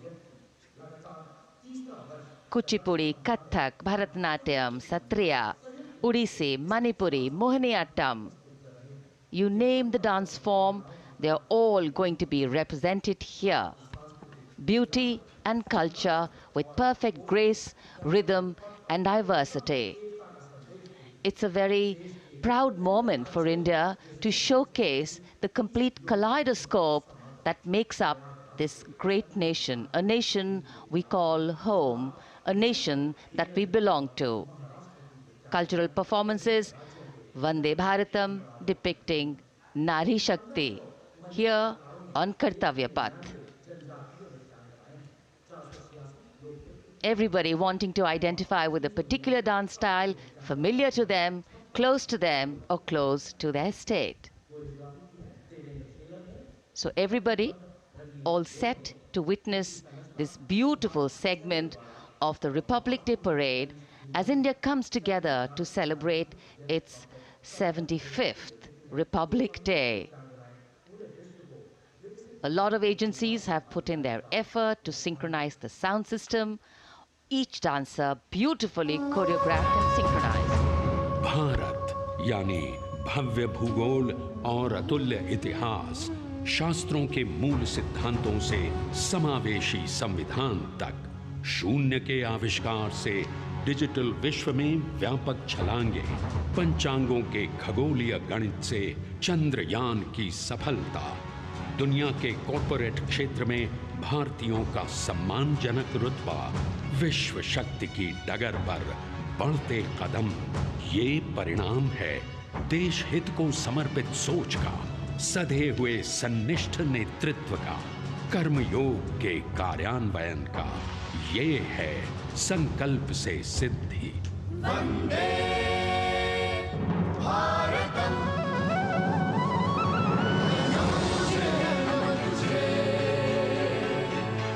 नमन तुझे, नमन तुझे, है नमन तुझे, है नमन तुझे, शत नमन तुझे, शत नमन तुझे। संकल्प लिए जो भी हमने उन्हें सिद्धि तक पहुंचाना है।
संकल्प से सिद्धि के लिए हमने लिए हैं 5 प्राण।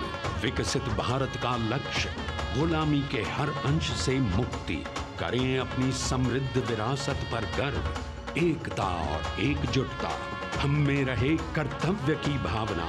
अब दृष्टि है वर्ष 2047 पर।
विरासत हमारी है निराली,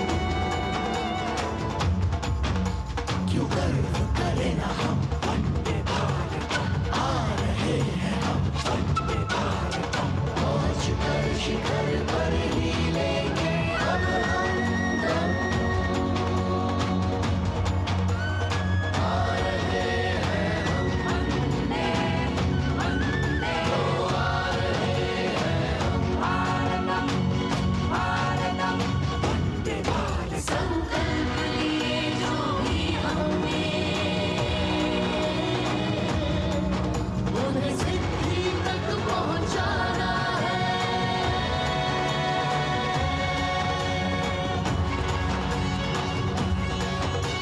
वंदे भारतम वंदे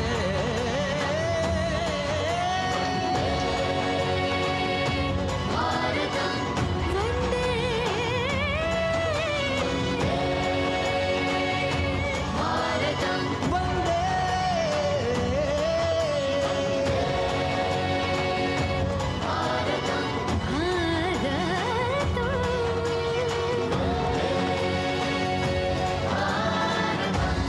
वो क्षितिज पर 2047 का सूर्य प्रकाशित कर रहा है विश्व को भारत की विश्व शक्ति किरणों से।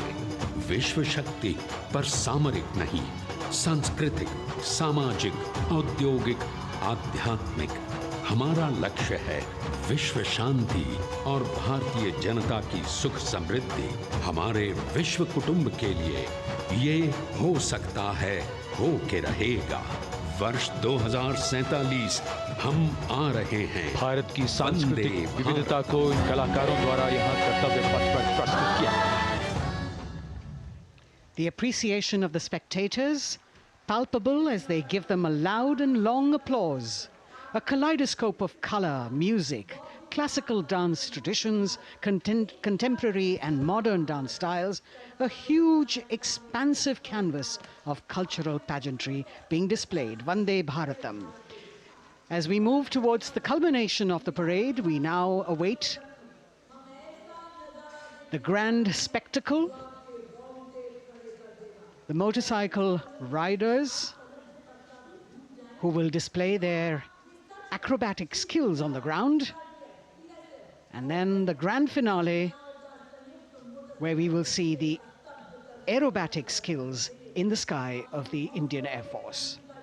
The excitement really palpable here as we strain our eyes to the left of the saluting base to see the first rider of the combined women's contingent of the SSB, CRPF and BSF for the first time on Kartavya Path.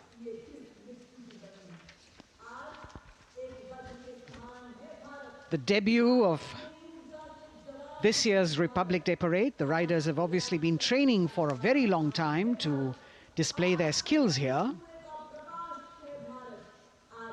The crowd's restless because they know that they have to be alert to the riders who will flash by. We have the invited guests from various states and union territories, dressed in their traditional attire, also witnessing this historical parade.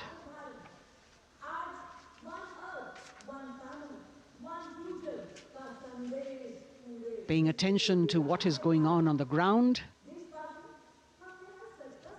President Macron, Prime Minister Modi, all watching.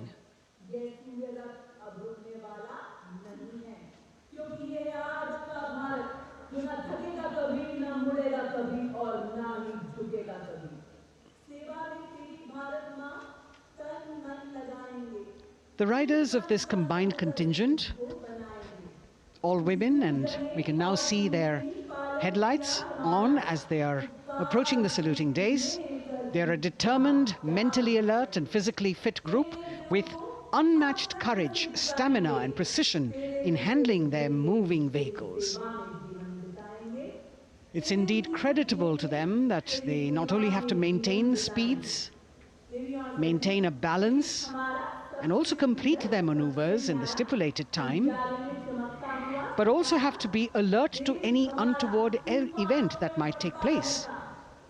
And they do this ensuring that it is done efficiently and in complete safety. Assistant Commandant Seema Nag of the team, right in front on a motorcycle as she salutes.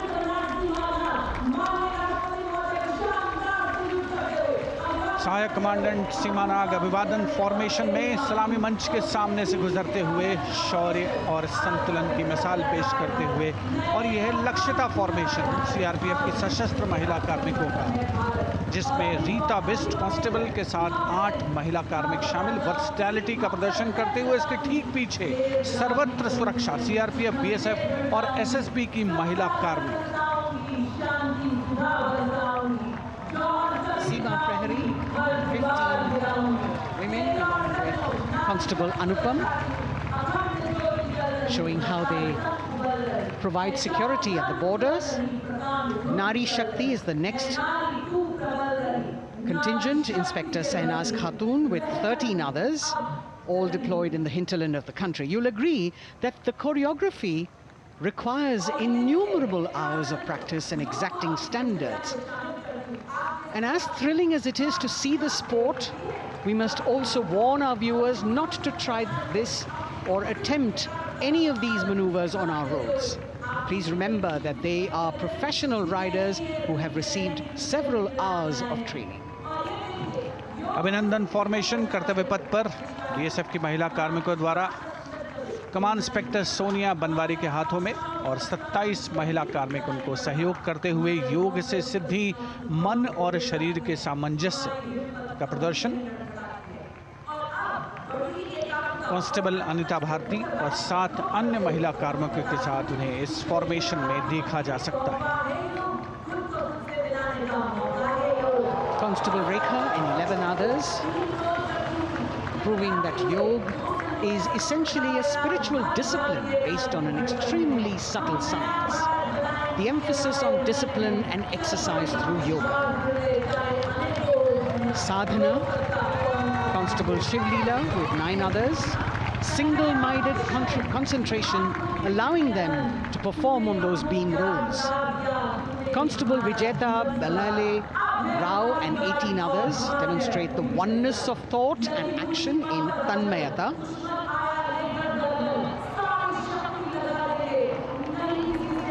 CRPF, BSF की ये महिला कमान इस समय सलामी मंच के सामने संतुलन और शौर्य का असाधारण उदाहरण पेश करते हुए अनंतता, तेजस्विता, छू लो आसमान जैसे फॉर्मेशंस एसएसबी और सीआरपीएफ के महिला कार्मिक कर्तव्य पथ को गर्मजोशी रोमांच से सराबोर करते हुए उपस्थित जनसमूह आह्लादित है, रोमांचित है, करतल ध्वनि से अभिनंदन करता हुआ इन जांबाजों के नायाब, जानदार, यादगार प्रदर्शन का। Precision to the split of a second that has all of us watching them mesmerized by the kind of antics they are performing today. Constable Neelam Grave with 2 others, Constable Poonam with 5 others, doing the Chandrayaan.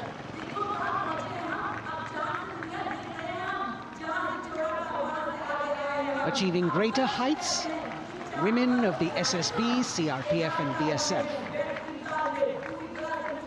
Ekagrata. Constable Sheikh Kajal Ilahi with 11 others, displaying mindfulness, which shows the balance that they achieve between personnel. A teamwork that is on display. अगली formation की विषय वस्तु है समन्वय स्थिरता। इसे CRPF की constable साची पांडे और 19 अन्य महिला कर्मियों ने तैयार किया है। सलामी मंच के सामने से गुजरते हुए इस प्रदर्शन के माध्यम से बल कार्मिक की फोकस्ड अटेंशन को दर्शाया जा रहा है और इसके ठीक पीछे है पिनेकल ऑफ द फॉर्मेशंस यानी यशस्विनी कांस्टेबल वंदना और 47 अन्य महिला कार्मिक इसमें शामिल। समन्वय, साहस, समावेशिता का बेजोड़ प्रदर्शन।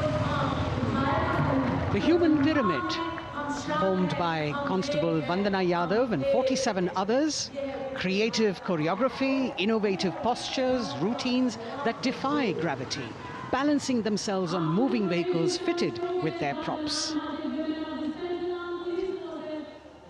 Nari Shakti, balancing things at home, balancing at work, and now balancing with perfection on Kartavya Path. Breathtaking formations, perfect balance, totally focused and seemingly effortless. So after gravity-defying feats on the ground, we now await the grand finale of the Republic Day Parade. The Indian Air Force will present a breathtaking fly-past. Precision at tremendous speeds will be on display today, and we will witness some awe-inspiring aerobatics done with professional precision. In fact, traditionally, flypasts also serve as an aerial salute. They show respect, display aircraft, showcase flying skills, and delight the public. उत्सुकता से इंतजार है यहाँ पर हर व्यक्ति को कि कुछ ही देर में यहाँ वायुसेना के हवाई जहाज कर्तव्य पथ के ऊपर से जब गुजरेंगे, एक शानदार फ्लाई पास्ट, और उसके लिए आने वाले जितने भी हवाई जहाज हैं वो देश के अलग अलग वायुसेना के एयरबेस से उड़ान भरकर यहाँ पहुँचते हैं और क्रम से उसके बाद कर्तव्य पथ के ऊपर से गुजरते हैं। बेहतरीन समन्वय और नियंत्रण का प्रदर्शन होता है। फ्लाई पास्ट वायुसेना इस समारोह को नई ऊंचाइयों पर ले जाती हुई कुछ ही देर में यहाँ शानदार fly past. And today we are showing you actually aerial shots taken specially to actually make this whole fly past become very real for you. And these are shots taken from Prachand, the first formation, which is in a short while from now will go past the saluting base. And these shots have been specially procured and are presented here so that not only do you get a real, or if you want to say surreal, experience of the complete fly past, and to herald the beginning of the second innings, the Prachand formation led by our very own indigenously manufactured light combat helicopter, flanked by the Apache and indigenous advanced light helicopter Mark IV in arrow formation, led by Group Captain Deepak Vishnoi. The Apaches are from 125 Helicopter Squadron. Gladiators, being captained by Group Captain Anand Kumar Yadav and Wing Commander Hashir Habib, Vayu Sena Medal, with Squadron Leader Ragi Ramachandran as the co-pilot. And following them were Wing Commander Rupendra Kumar Mishra and Wing Commander Sushil Khajuria in the indigenously designed and developed helicopters of the 116 helicopter unit known as the Tank Busters. और प्रचंड formation के बाद अगली formation होगी तंगेल। ये दृश्य कैसा दिखता है, ये फॉर्मेशन आपके लिए खास तौर पर इनको रिकॉर्ड किया गया और इस समय आप इन्हें देख सकते हैं। और कुछ ही देर में यहां पर हेरिटेज फ्लाइट का डकोटा विमान और 2 डॉनियर विमानों के साथ विग फॉर्मेशन में यहां से गुजरेंगे। 1971 के भारत पाक युद्ध में वायुसेना की ट्रांसपोर्ट फ्लीट की शानदार भूमिका को तंगेल एयर ड्रॉप से याद करते हुए इस फॉर्मेशन का नाम रखा गया है। विंग कमांडर AK सिंह और विंग कमांडर HD काला डकोटा विमान को उड़ा रहे हैं। तंगेल 2 जो डॉनियर विमान है उसकी कमान विंग कमांडर शुभम मिश्रा के हाथों में, उनके साथ फ्लाइट लेफ्टिनेंट साई श्रद्धा, और जो दूसरा डॉनियर विमान होगा उसमें स्क्वाड्रन लीडर निकिता मल्होत्रा और उनके copilot flight lieutenant N Gurunathan. Tangail formation में निगाहें आकाश की ओर, राष्ट्रपति भवन की तरफ। वहां आकाश में एक एक करके ये हवाई जहाज कर्तव्य पथ की ओर बढ़ते हुए। And in the misty skyline we can see the Tangel formation. Our cameras are trying their best to catch perfect shots for you, being led by an Indian Air Force Dakota of Heritage Flight with 2 Dorniers of 41 Squadron in big formation, going past a saluting base.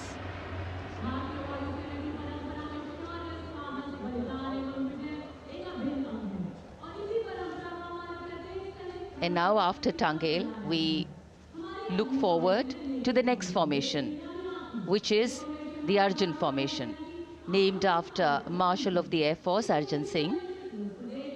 And these are shots from the formation taken, and these are not live shots, we'd like to remind you. This formation will be led by the C-295, the latest tactical transport aircraft of the Indian Air Force from 11 Squadron, being captained by Group Captain Prashant Singh Negi and Wing Commander Vikram Seth, with 2 C-130J tactical transport aircraft in big formation being flown by Group Captain Ankit Raj Singh and Squadron Leader Sparsh Helawat to the right, and Wing Commander Manish Vyas and Squadron Leader KV Prasad to the left, all from 77 Squadron known as the Veiled Vipers. कर्तव्य पथ के ऊपर Arjun formation, air force के martial Arjun Singh के नाम पर यह formation. कर्तव्य पथ पर धूप तो निकल आई है, लेकिन अभी आकाश में धुंध बाकी है, इसलिए ढूंढना पड़ता है इन फॉर्मेशंस को। लेकिन उत्सुकता बरकरार, और ये अगली फॉर्मेशन नेत्र फॉर्मेशन, ये उसके दृश्य जो पहले रिकॉर्ड किए गए हैं और इस समय हम इन्हें देख सकते हैं। आकाश में नेत्र, आकाश में आंखें चाहिए टोह के लिए। एम्ब्रेयर विमान इस फॉर्मेशन की अगुवाई करेगा। स्वदेशी निगरानी सिस्टम से लैस ये airborne early warning and control है। ये शत्रु के विमान को बहुत दूर से पहचान कर अपने लड़ाकू विमानों को उन्हें नष्ट करने का निर्देश दे सकता है। इस विमान के दोनों तरफ multi role Sukhoi 30 MKI fighter विमान। Going past the saluting base, the Netra formation, eyes in the skies. Embraer की कमान ग्रुप कैप्टन S गुणाशेखरन, सुखोई 30 में ग्रुप कैप्टन उत्तर कुमार और wing commander Manish Jakhar big formation में उड़ान भरते हुए कर्तव्य पथ के ऊपर से गुजरे। You know, viewers, the special shots that we are bringing for you, the pre-recorded ones, are the closest that most of us can get an experience of actually being in one of these aircraft and flying them. Here, these are shots of the Varuna formation. Kartavya Path will now resonate with excitement. Varuna is the god of sea and rain, the deity of the coastal landscape, and according to an Indian Navy pilot, it's a very, very special plane for them. So an Indian Navy P-8I maritime vehicle leading this formation with two Su-30s of the Indian Air Force in Vic formation. The P-8I being flown by Commander Ruchit Gaur along with Group Captain Manoj Yadav and Wing Commander Parvinder Singh Chahal as Varuna 2 and 3 flying the Sukhois of 31 Squadron, popularly known as the Lions. The Lions roaring across Kartavya Path today. Varun formation के बाद अगली formation है भीम, और ये Bhim formation के दृश्य जो हमने रिकॉर्ड किए हैं, ये कॉकपिट से किस तरह दिखता है आकाश और ये फॉर्मेशन, शक्ति का प्रतीक भीम, और इस फॉर्मेशन की अगुवाई भारी और शक्तिशाली ट्रांसपोर्ट विमान C-17 कर रहा है। वायुसेना के C-17 विमान की कमान ग्रुप कैप्टन समीप निझावन के पास है, और इसके साथ दो सुखोई 30 विमान स्क्वाड्रन लीडर अमित कुमार यादव और विंग कमांडर अक्षय अरुण महाले की कमान में कुछ ही देर में यहां कर्तव्य पथ के ऊपर से गुजरेंगे। This is the beam formation, which our cameras are now going to catch for you.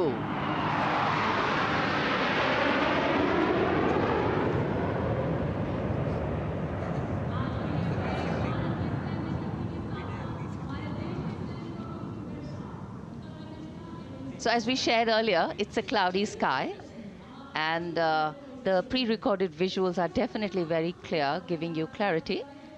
But today, though we all did pray to the sun gods, but yes, we got some, but we didn't get some.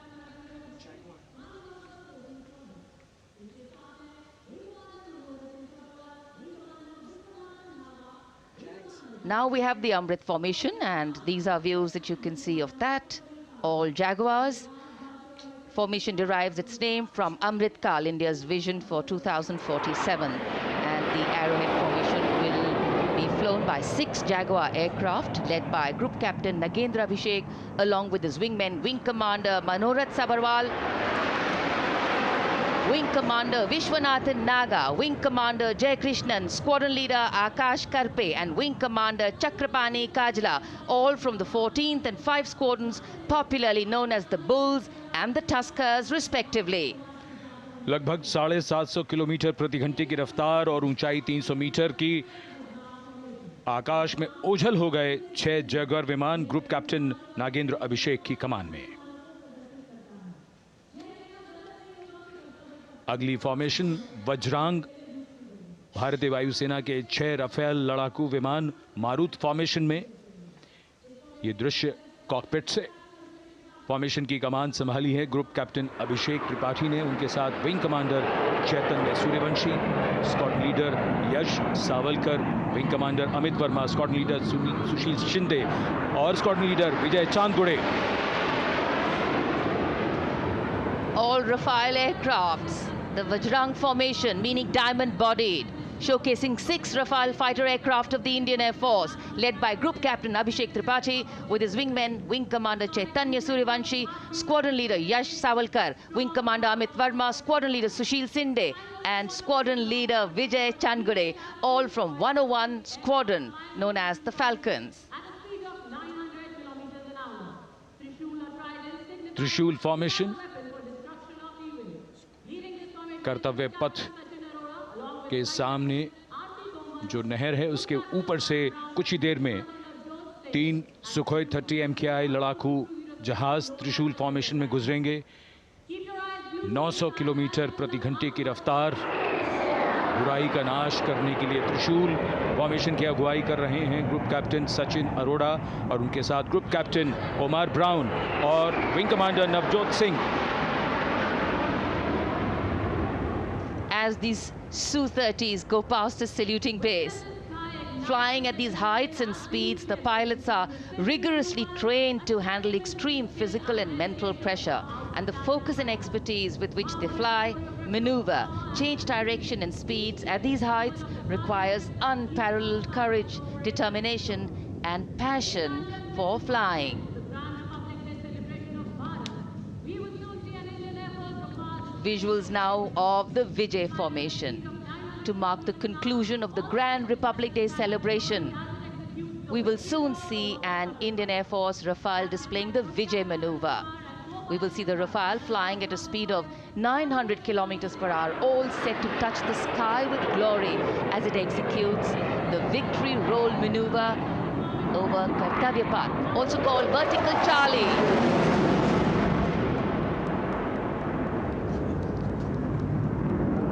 It's a very spectacular maneuver in the Vertical Charlie, an acrobatic maneuver in which the aircraft pulls up vertically and carries out rolls at that altitude before stabilizing at a higher altitude. Aircraft was flown by Group Captain Arun Kumar and co-piloted by Squadron Leader Shivangi Singh, both from 17th Squadron known as the Golden Arrows. So all heads turning skywards and the gaze searching for that glimmer of silver. We are once again filled with wonder and respect for the brilliance of this display by the Indian Air Force. शानदार fly past हमारे वायु वीरों ने एक रोमांच की नई कथा, एक नई ऊंचाई यहां दर्शा दी। बहुत ही उत्साहित जनसमूह इस 75वें गणतंत्र दिवस समारोह पर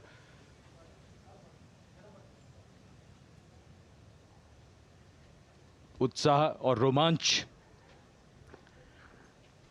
बहुत ही शानदार समापन, शानदार फ्लाई पास्ट वायुसेना का। Absolutely. So, though the parade here concludes at Kartavya Path today, the celebrations do not end. As we saw those happy faces, excited young people, today with the understanding that India has come a long way since it became an independent republic, with a lot of hard work, dedication and wise leadership from many quarters, we know that we still have a long way to go to ensure that the constitution we adopted and whose adoption we celebrate today takes on true meaning for every Indian. But yes, we have a lot to celebrate too. A young population positioned to accelerate economic growth, a vibrant democracy where the constitution guides and shows us the way, and an inherent belief in unity that will always bridge the differences and diversity. The President's bodyguard have arrived here to escort the Supreme Commander along with the chief guest for today's parade back to Rashtrapati Bhavan.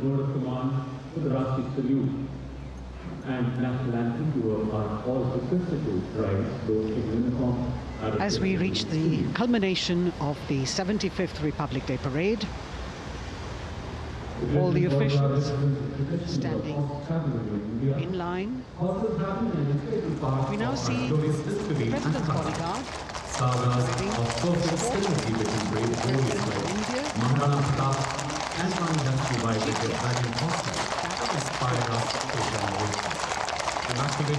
The presidential carriage moving forward to position. The 75th Republic Day Parade is not just a spectacle. It is a reflection of India's journey over the past 7 decades and a glimpse into its future aspirations.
cries of Bharat Mata Ki Jai resounding in the atmosphere as the presidential carriage moves forward.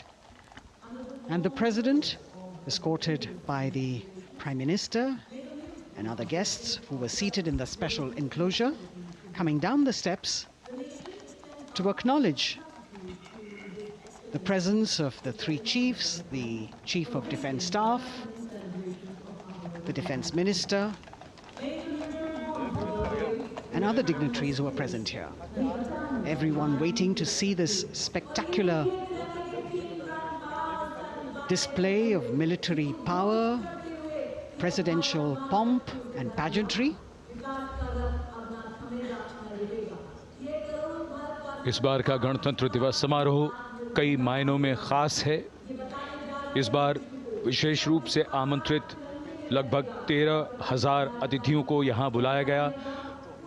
उनके लिए विशेष दीर्घाओं में स्थान निश्चित किया गया और इस समय माननीय राष्ट्रपति, आज के समारोह के मुख्य अतिथि फ्रांस के राष्ट्रपति प्रस्थान कर रहे हैं सलामी मंच से। माननीय प्रधानमंत्री और अन्य गण्यमान्य व्यक्ति एक भव्य और शानदार समारोह जिसमें लगभग 40 वर्षों बाद बहुत लोगों ने बग्घी को पहली बार देखा। एक पीढ़ी बदल गई इस दौरान, जब पिछली बार कर्तव्य पथ पर ये बग्घी आई थी और आज ये भव्य समारोह हमारा 75वां गणतंत्र दिवस। The President of India, the Supreme Commander of the Indian Armed Forces, ready to depart from the venue, along with the chief guest for today's parade, the President of France. And today, as President Draupadi Murmu leaves the saluting base, she carries with her the warmth of another parade, showcasing India in all its myriad colors, forms, and strengths. An aspiring nation on the move, a country coming into its own, learning and growing, and yet at times leading with knowing, capable, paradoxical, dependable, and vocal. Not very describable, but yes, very relatable. In fact, in India, similarities make us one and our differences make us strong. And as we conclude our 75th Republic Day celebrations here on Kartavya Path, the thousands who came to see the parade go back home, we once again wish with all our warmth Republic Day greetings. It's a day of celebration. The President's bodyguard now getting the command to position themselves to the right and the left of the buggy and escort the dignitaries towards Rashtrapati Bhavan.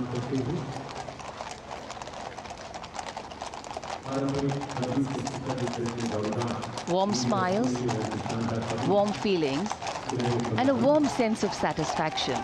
So all those who got out early in the morning seem very content. Yes, it was worth it. Yes, it was worth coming out here to see India, a resplendent vision, a slice of our country.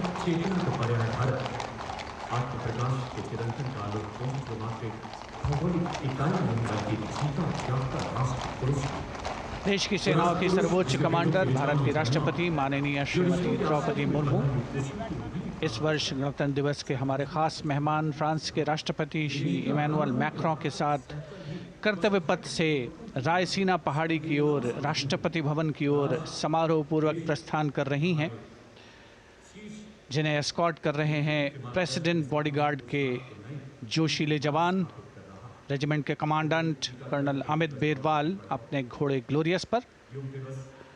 राष्ट्रपति महोदय के दाहिनी ओर और बाईं ओर अपने घोड़े पर colonel Ramakant, lieutenant colonel Ramakant Yadav. राष्ट्रपति जी की बग्गी की अगुवाई अपने घोड़े अर्जुन पर रिसालदार सुंदर सिंह तंवर कर रहे थे।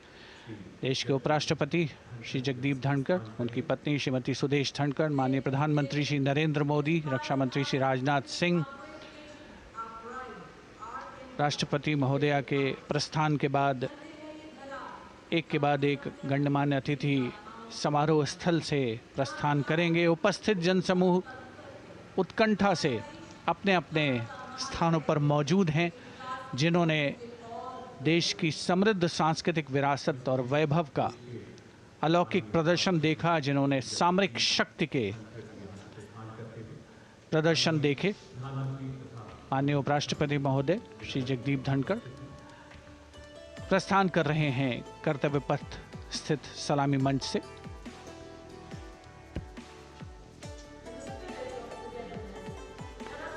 The Vice President, Sri Jagdeep Dhankar, and his wife, Dr. Sudesh Dhankar, taking leave from the saluting base. As each of the dignitaries will slowly move from this venue, the Honorable Prime Minister making his usual stride across to greet the spectators who are assembled here. And the guests are really excited to be able to acknowledge him and greet him and see him at close quarters.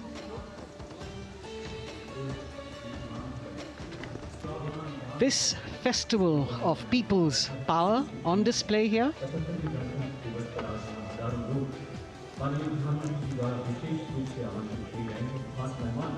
a parade that celebrates the memory of the momentous struggle that the founders of the Republic undertook for freedom from imperialism and building a modern democratic nation. India, the mother of democracy, and Viksit Bharat. The Prime Minister acknowledging the presence of these special invitees, a lot of women who are here, specially invited to participate in the Republic Day Parade from distant corners of the country. You can see a section of the Northeast represented there. ये समारोह का वो हिस्सा है जिसका यहाँ आने वाले हर व्यक्ति को इंतज़ार रहता है, प्रतीक्षा रहती है जब प्रधानमंत्री दर्शक दीर्घाओं के निकट जाते हैं और उनका अभिवादन स्वीकार करते हैं। बहुत ही रोमांच से भरे हुए क्षण होते हैं जब वो प्रधानमंत्री को अपने इतने निकट पाते हैं। ये वो दीर्घाएं हैं जहाँ पर विशेष रूप से बुलाए गए अतिथि, अलग अलग योजनाओं के लाभार्थी और अनंत सूत्र के बुनकर और कारीगर, इसके साथ साथ स्वयं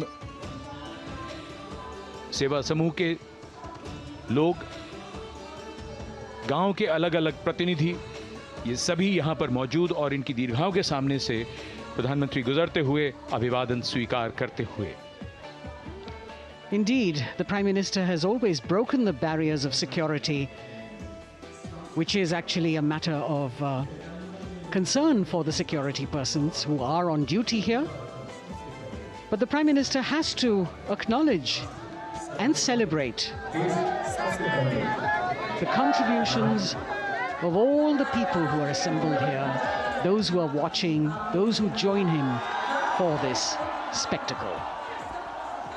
The form of government chosen by the leaders of a nation is a critical determinant of the type of life its citizens and future generations will live. And when India chose to become a democracy, it set for itself a daunting and difficult path. Because to uphold democratic principles in a country that was yet to experience unity as a separate entity, and that too in a nation that was as diverse as one could be, which we saw today, was surely no easy task. And today, we can see right in front of us as Prime Minister Narendra Modi walks along the enclosures that as the largest democracy in the world, India has kept its democracy vibrant and strong. Its people are its priority. Its people are its engines, driving change, powering growth, giving direction. And therein lies the core of a future developed nation. A developed nation that young generations sitting in this audience and young viewers, all of them tuned in to this live telecast. That's a future in store for them and for all of us. कर्तव्य पथ पर काफी बड़ा इलाका है, सलामी मंच के दाएं और बाईं ओर, जहां प्रधानमंत्री दर्शक दीर्घाओं के निकट जाकर अभिवादन स्वीकार कर रहे हैं और जनसमूह बहुत ही उत्साहित उनको अपने निकट पाकर। ये ऐसे क्षण जिन्हें यहां मौजूद कई दर्शक अपने कैमरों में कैद कर रहे हैं, उनके लिए विशेष अवसर। और आज हमारा गणतंत्र दिवस समारोह समापन की ओर बढ़ता हुआ। In fact, a question that often comes up in today's world of quick turnaround times and task delivery orientation is, what is the role of traditional ceremonies and protocol? Well, institutions need to be nurtured organically. And today's celebration is an organic nurturing of that institution, like we nurture our democracy. Beyond the individual, focusing on the nation. A healthy democracy, resting on transition of generations of people, of parties in power, and the seamlessness, constitutional nature and dignity of these transitions strengthen a democracy. And India is a live example of not only transitions, but also of a democracy growing from strength to strength.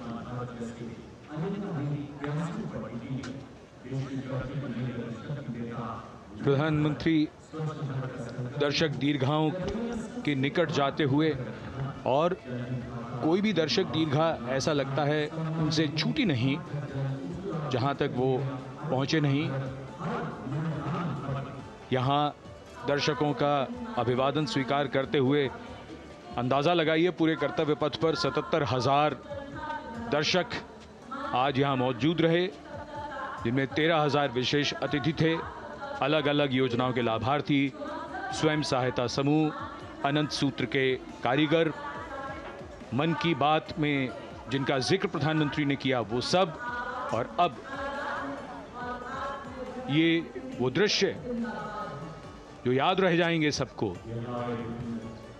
जैसे आना सफल हुआ सबका, प्रधानमंत्री उनकी दीर्घाओं के निकट गए, अभिवादन स्वीकार किया।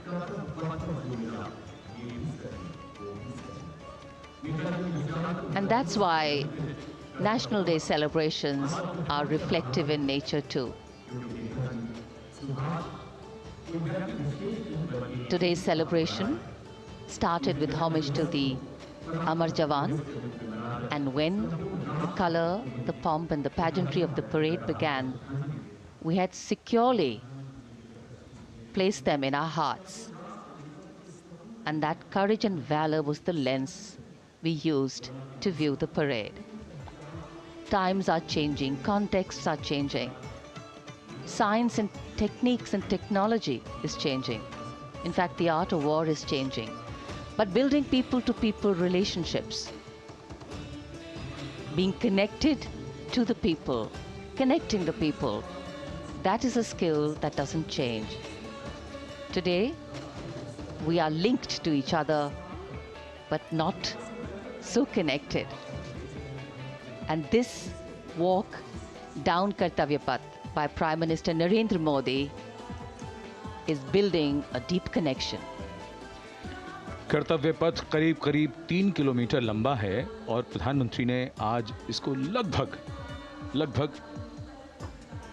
चलकर यहां दर्शक दीर्घाओं में उनके निकट जाकर दर्शकों का अभिवादन स्वीकार किया। प्रस्थान कर रहे हैं कर्तव्य पथ से इस 75वें गणतंत्र दिवस समारोह पर, जिसका शानदार और भव्य समापन समृद्ध और विकसित राष्ट्र का लक्ष्य भला एक दिन में कहां पूरा होता है। हां, लेकिन अगर हम ठान लें तो एक दिन अवश्य पूरा होता है। वक्त बदल रहा है, हम वक्त को बदल रहे हैं। ये राष्ट्रपथ है समृद्ध भारत का, सशक्त भारत का। गणतंत्र दिवस की शुभकामनाएं। धन्यवाद। जय हिंद।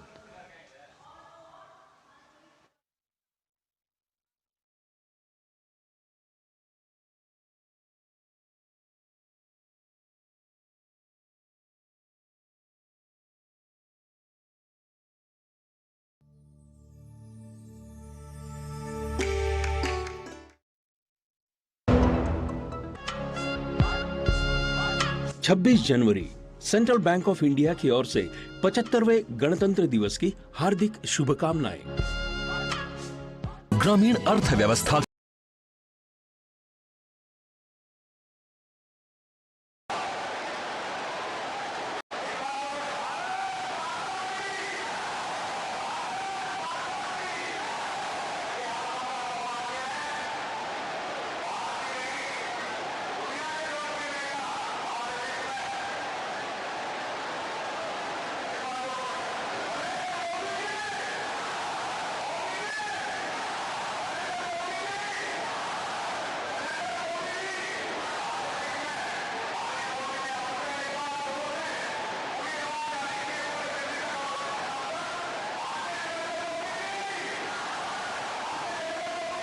प्रदेश के बुलंदशहर से देख रहे हैं, जहां वो एक खुली जीप पर मौजूद हैं और आप दोनों तरफ देख सकते हैं किस तरह से जनता उनके स्वागत के लिए आतुर दिख रही है।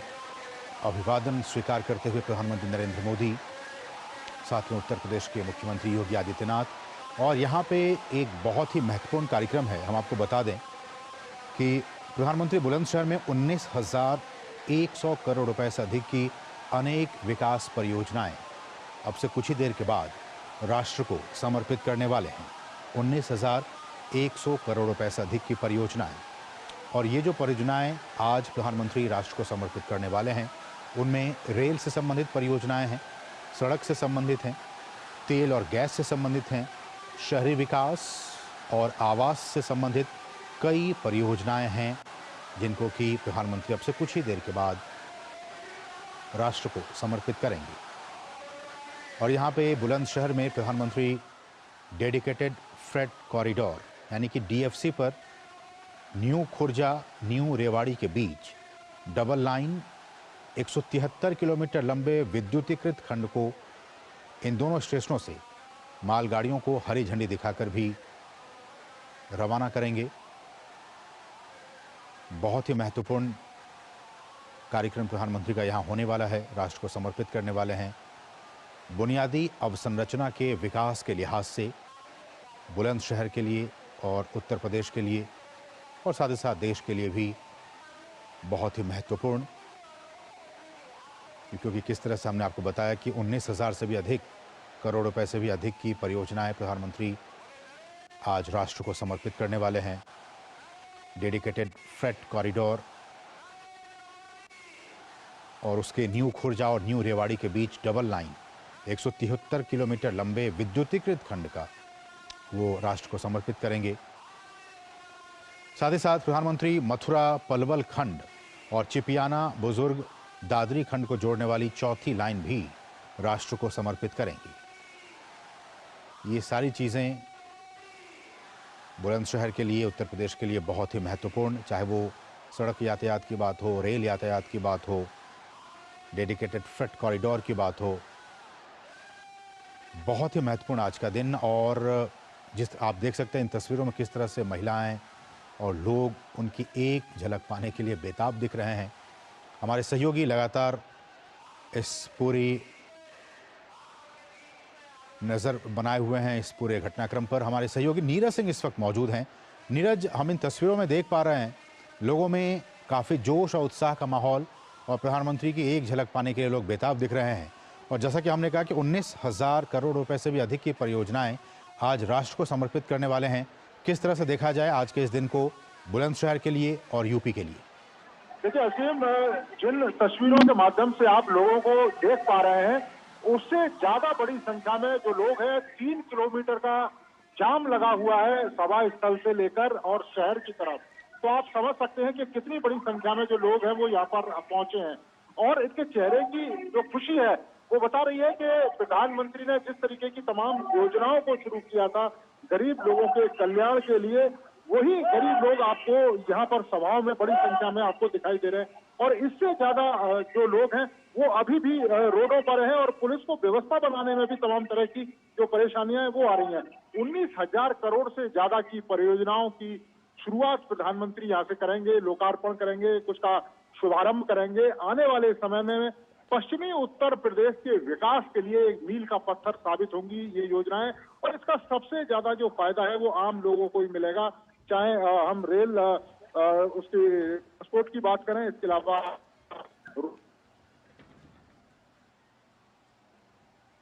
जी नीरज, तो जैसा कि आप बता रहे हैं किस तरह से ये बहुत ही महत्वपूर्ण, और नीरज हमारे सहयोगी बता रहे हैं कि जितने लोगों को इस वक्त हम टीवी स्क्रीन पे दिखा रहे हैं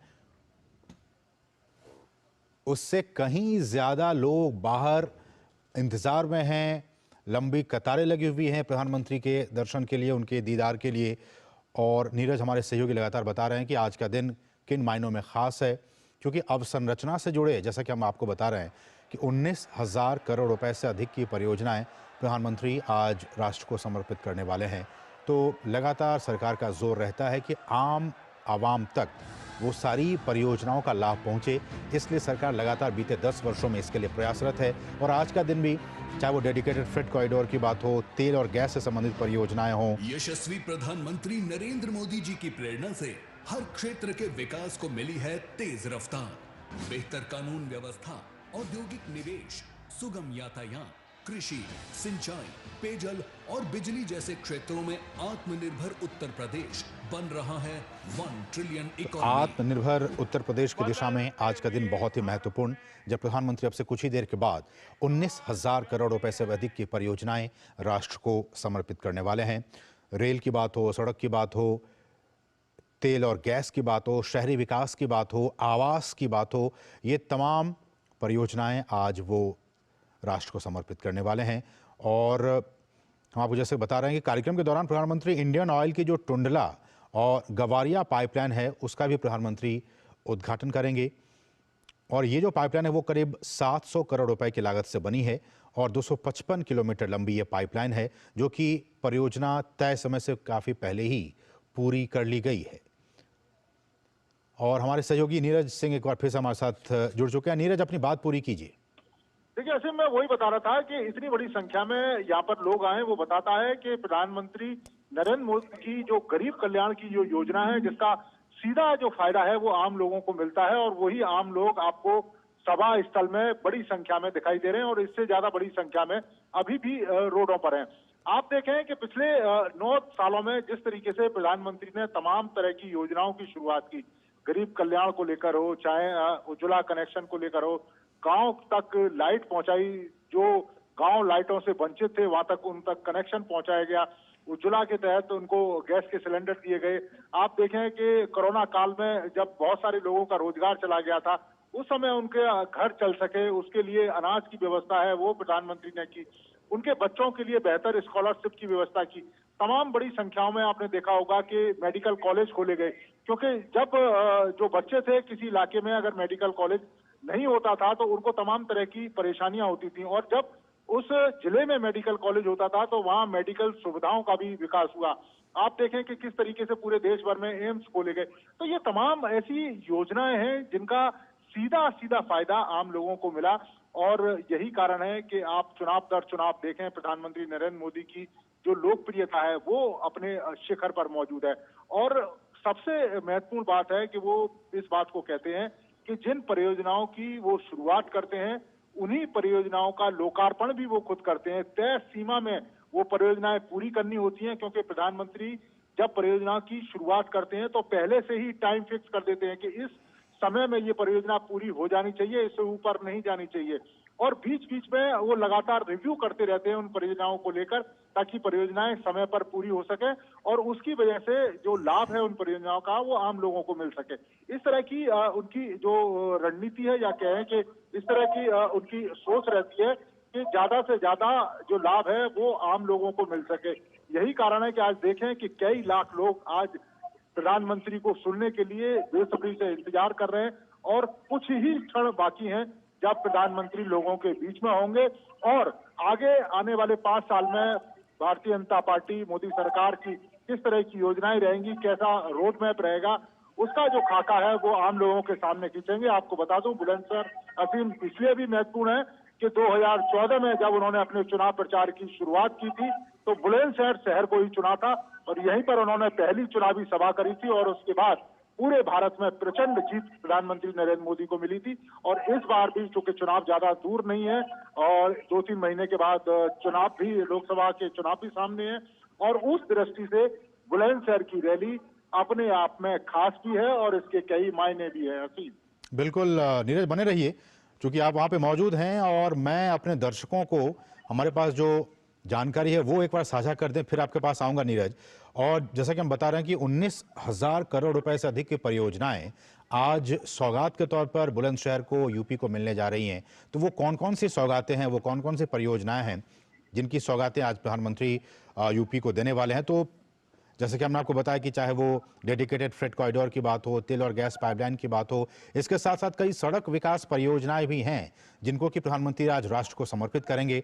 इन परियोजनाओं में अलीगढ़ से भदवास 4 लेन वाला कार्य पैकेज है, साथ ही साथ शामली के रास्ते मेरठ से करनाल सीमा का चौड़ीकरण है, उसके बाद शामली मुजफ्फरनगर खंड को 4 लेन का बनाना शामिल है। 5,000 करोड़ रुपए से अधिक की संचयी लागत पर ये विकसित जो होंगे ये सड़क परियोजनाएं कनेक्टिविटी में सुधार करेंगी और क्षेत्र में आर्थिक विकास में मदद करेंगी। हम आएंगे और बाकी जानकारियों पर, लेकिन नीरज, इस बात का जिक्र है कि ये जो सड़क परियोजनाएं हैं वो कनेक्टिविटी में सुधार करेंगी और मुझे लगता है कि बीते 10 वर्षों में चाहे वो पूरब से लेकर पश्चिम भारत की बात हो या फिर उत्तर से लेकर दक्षिण भारत की बात हो, कनेक्टिविटी के लिहाज से इस सरकार ने बहुत ही बेहतरीन काम किया है कि अब आपको कहीं भी जाने की, अब जब आप जाते हैं तो उसमें बहुत ही कम समय लगता है और बहुत ही जल्दी आप पहुंच जाते हैं।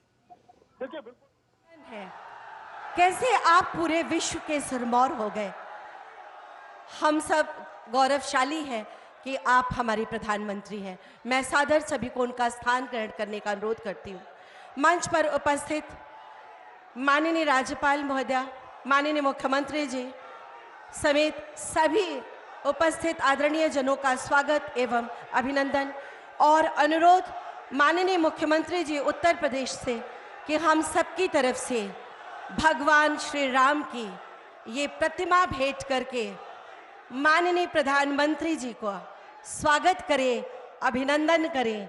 बहुत जोरदार तालियों के बीच हम सबकी तरफ से ये राम भगवान जिनको 22 जनवरी को माननीय प्रधानमंत्री जी ने रामलला के रूप में जिनकी प्राण प्रतिष्ठा की, इसी के साथ ओडीओपी के अंतर्गत खुर्जा की सेरेमिक पॉटरी का ये चित्र जिसपे उकेरा हुआ है अयोध्या राम मंदिर का, ये ट्रे भी उनको हम सबकी तरफ से भेंट करके इस मंच पर आज बुलंदशहर की इस आध्यात्मिक धरती पर उनका स्वागत, अभिनंदन और वंदन। माननीय प्रधानमंत्री जी की प्रेरणा और मार्गदर्शन से उत्तर प्रदेश नित नए मील के पत्थर गढ़ रहा है और जिसमें प्रदेश के विकास को नए क्षितिज की ओर ले जा रहे हैं हमारे माननीय मुख्यमंत्री जी। बड़े ही आदर और सम्मान के साथ मैं माननीय मुख्यमंत्री जी से अनुरोध करती हूँ कि महोदय आप आए, हम सब की तरफ से माननीय प्रधानमंत्री जी का और मंच पर उपस्थित हमारे राज्यपाल महोदया का स्वागत करें।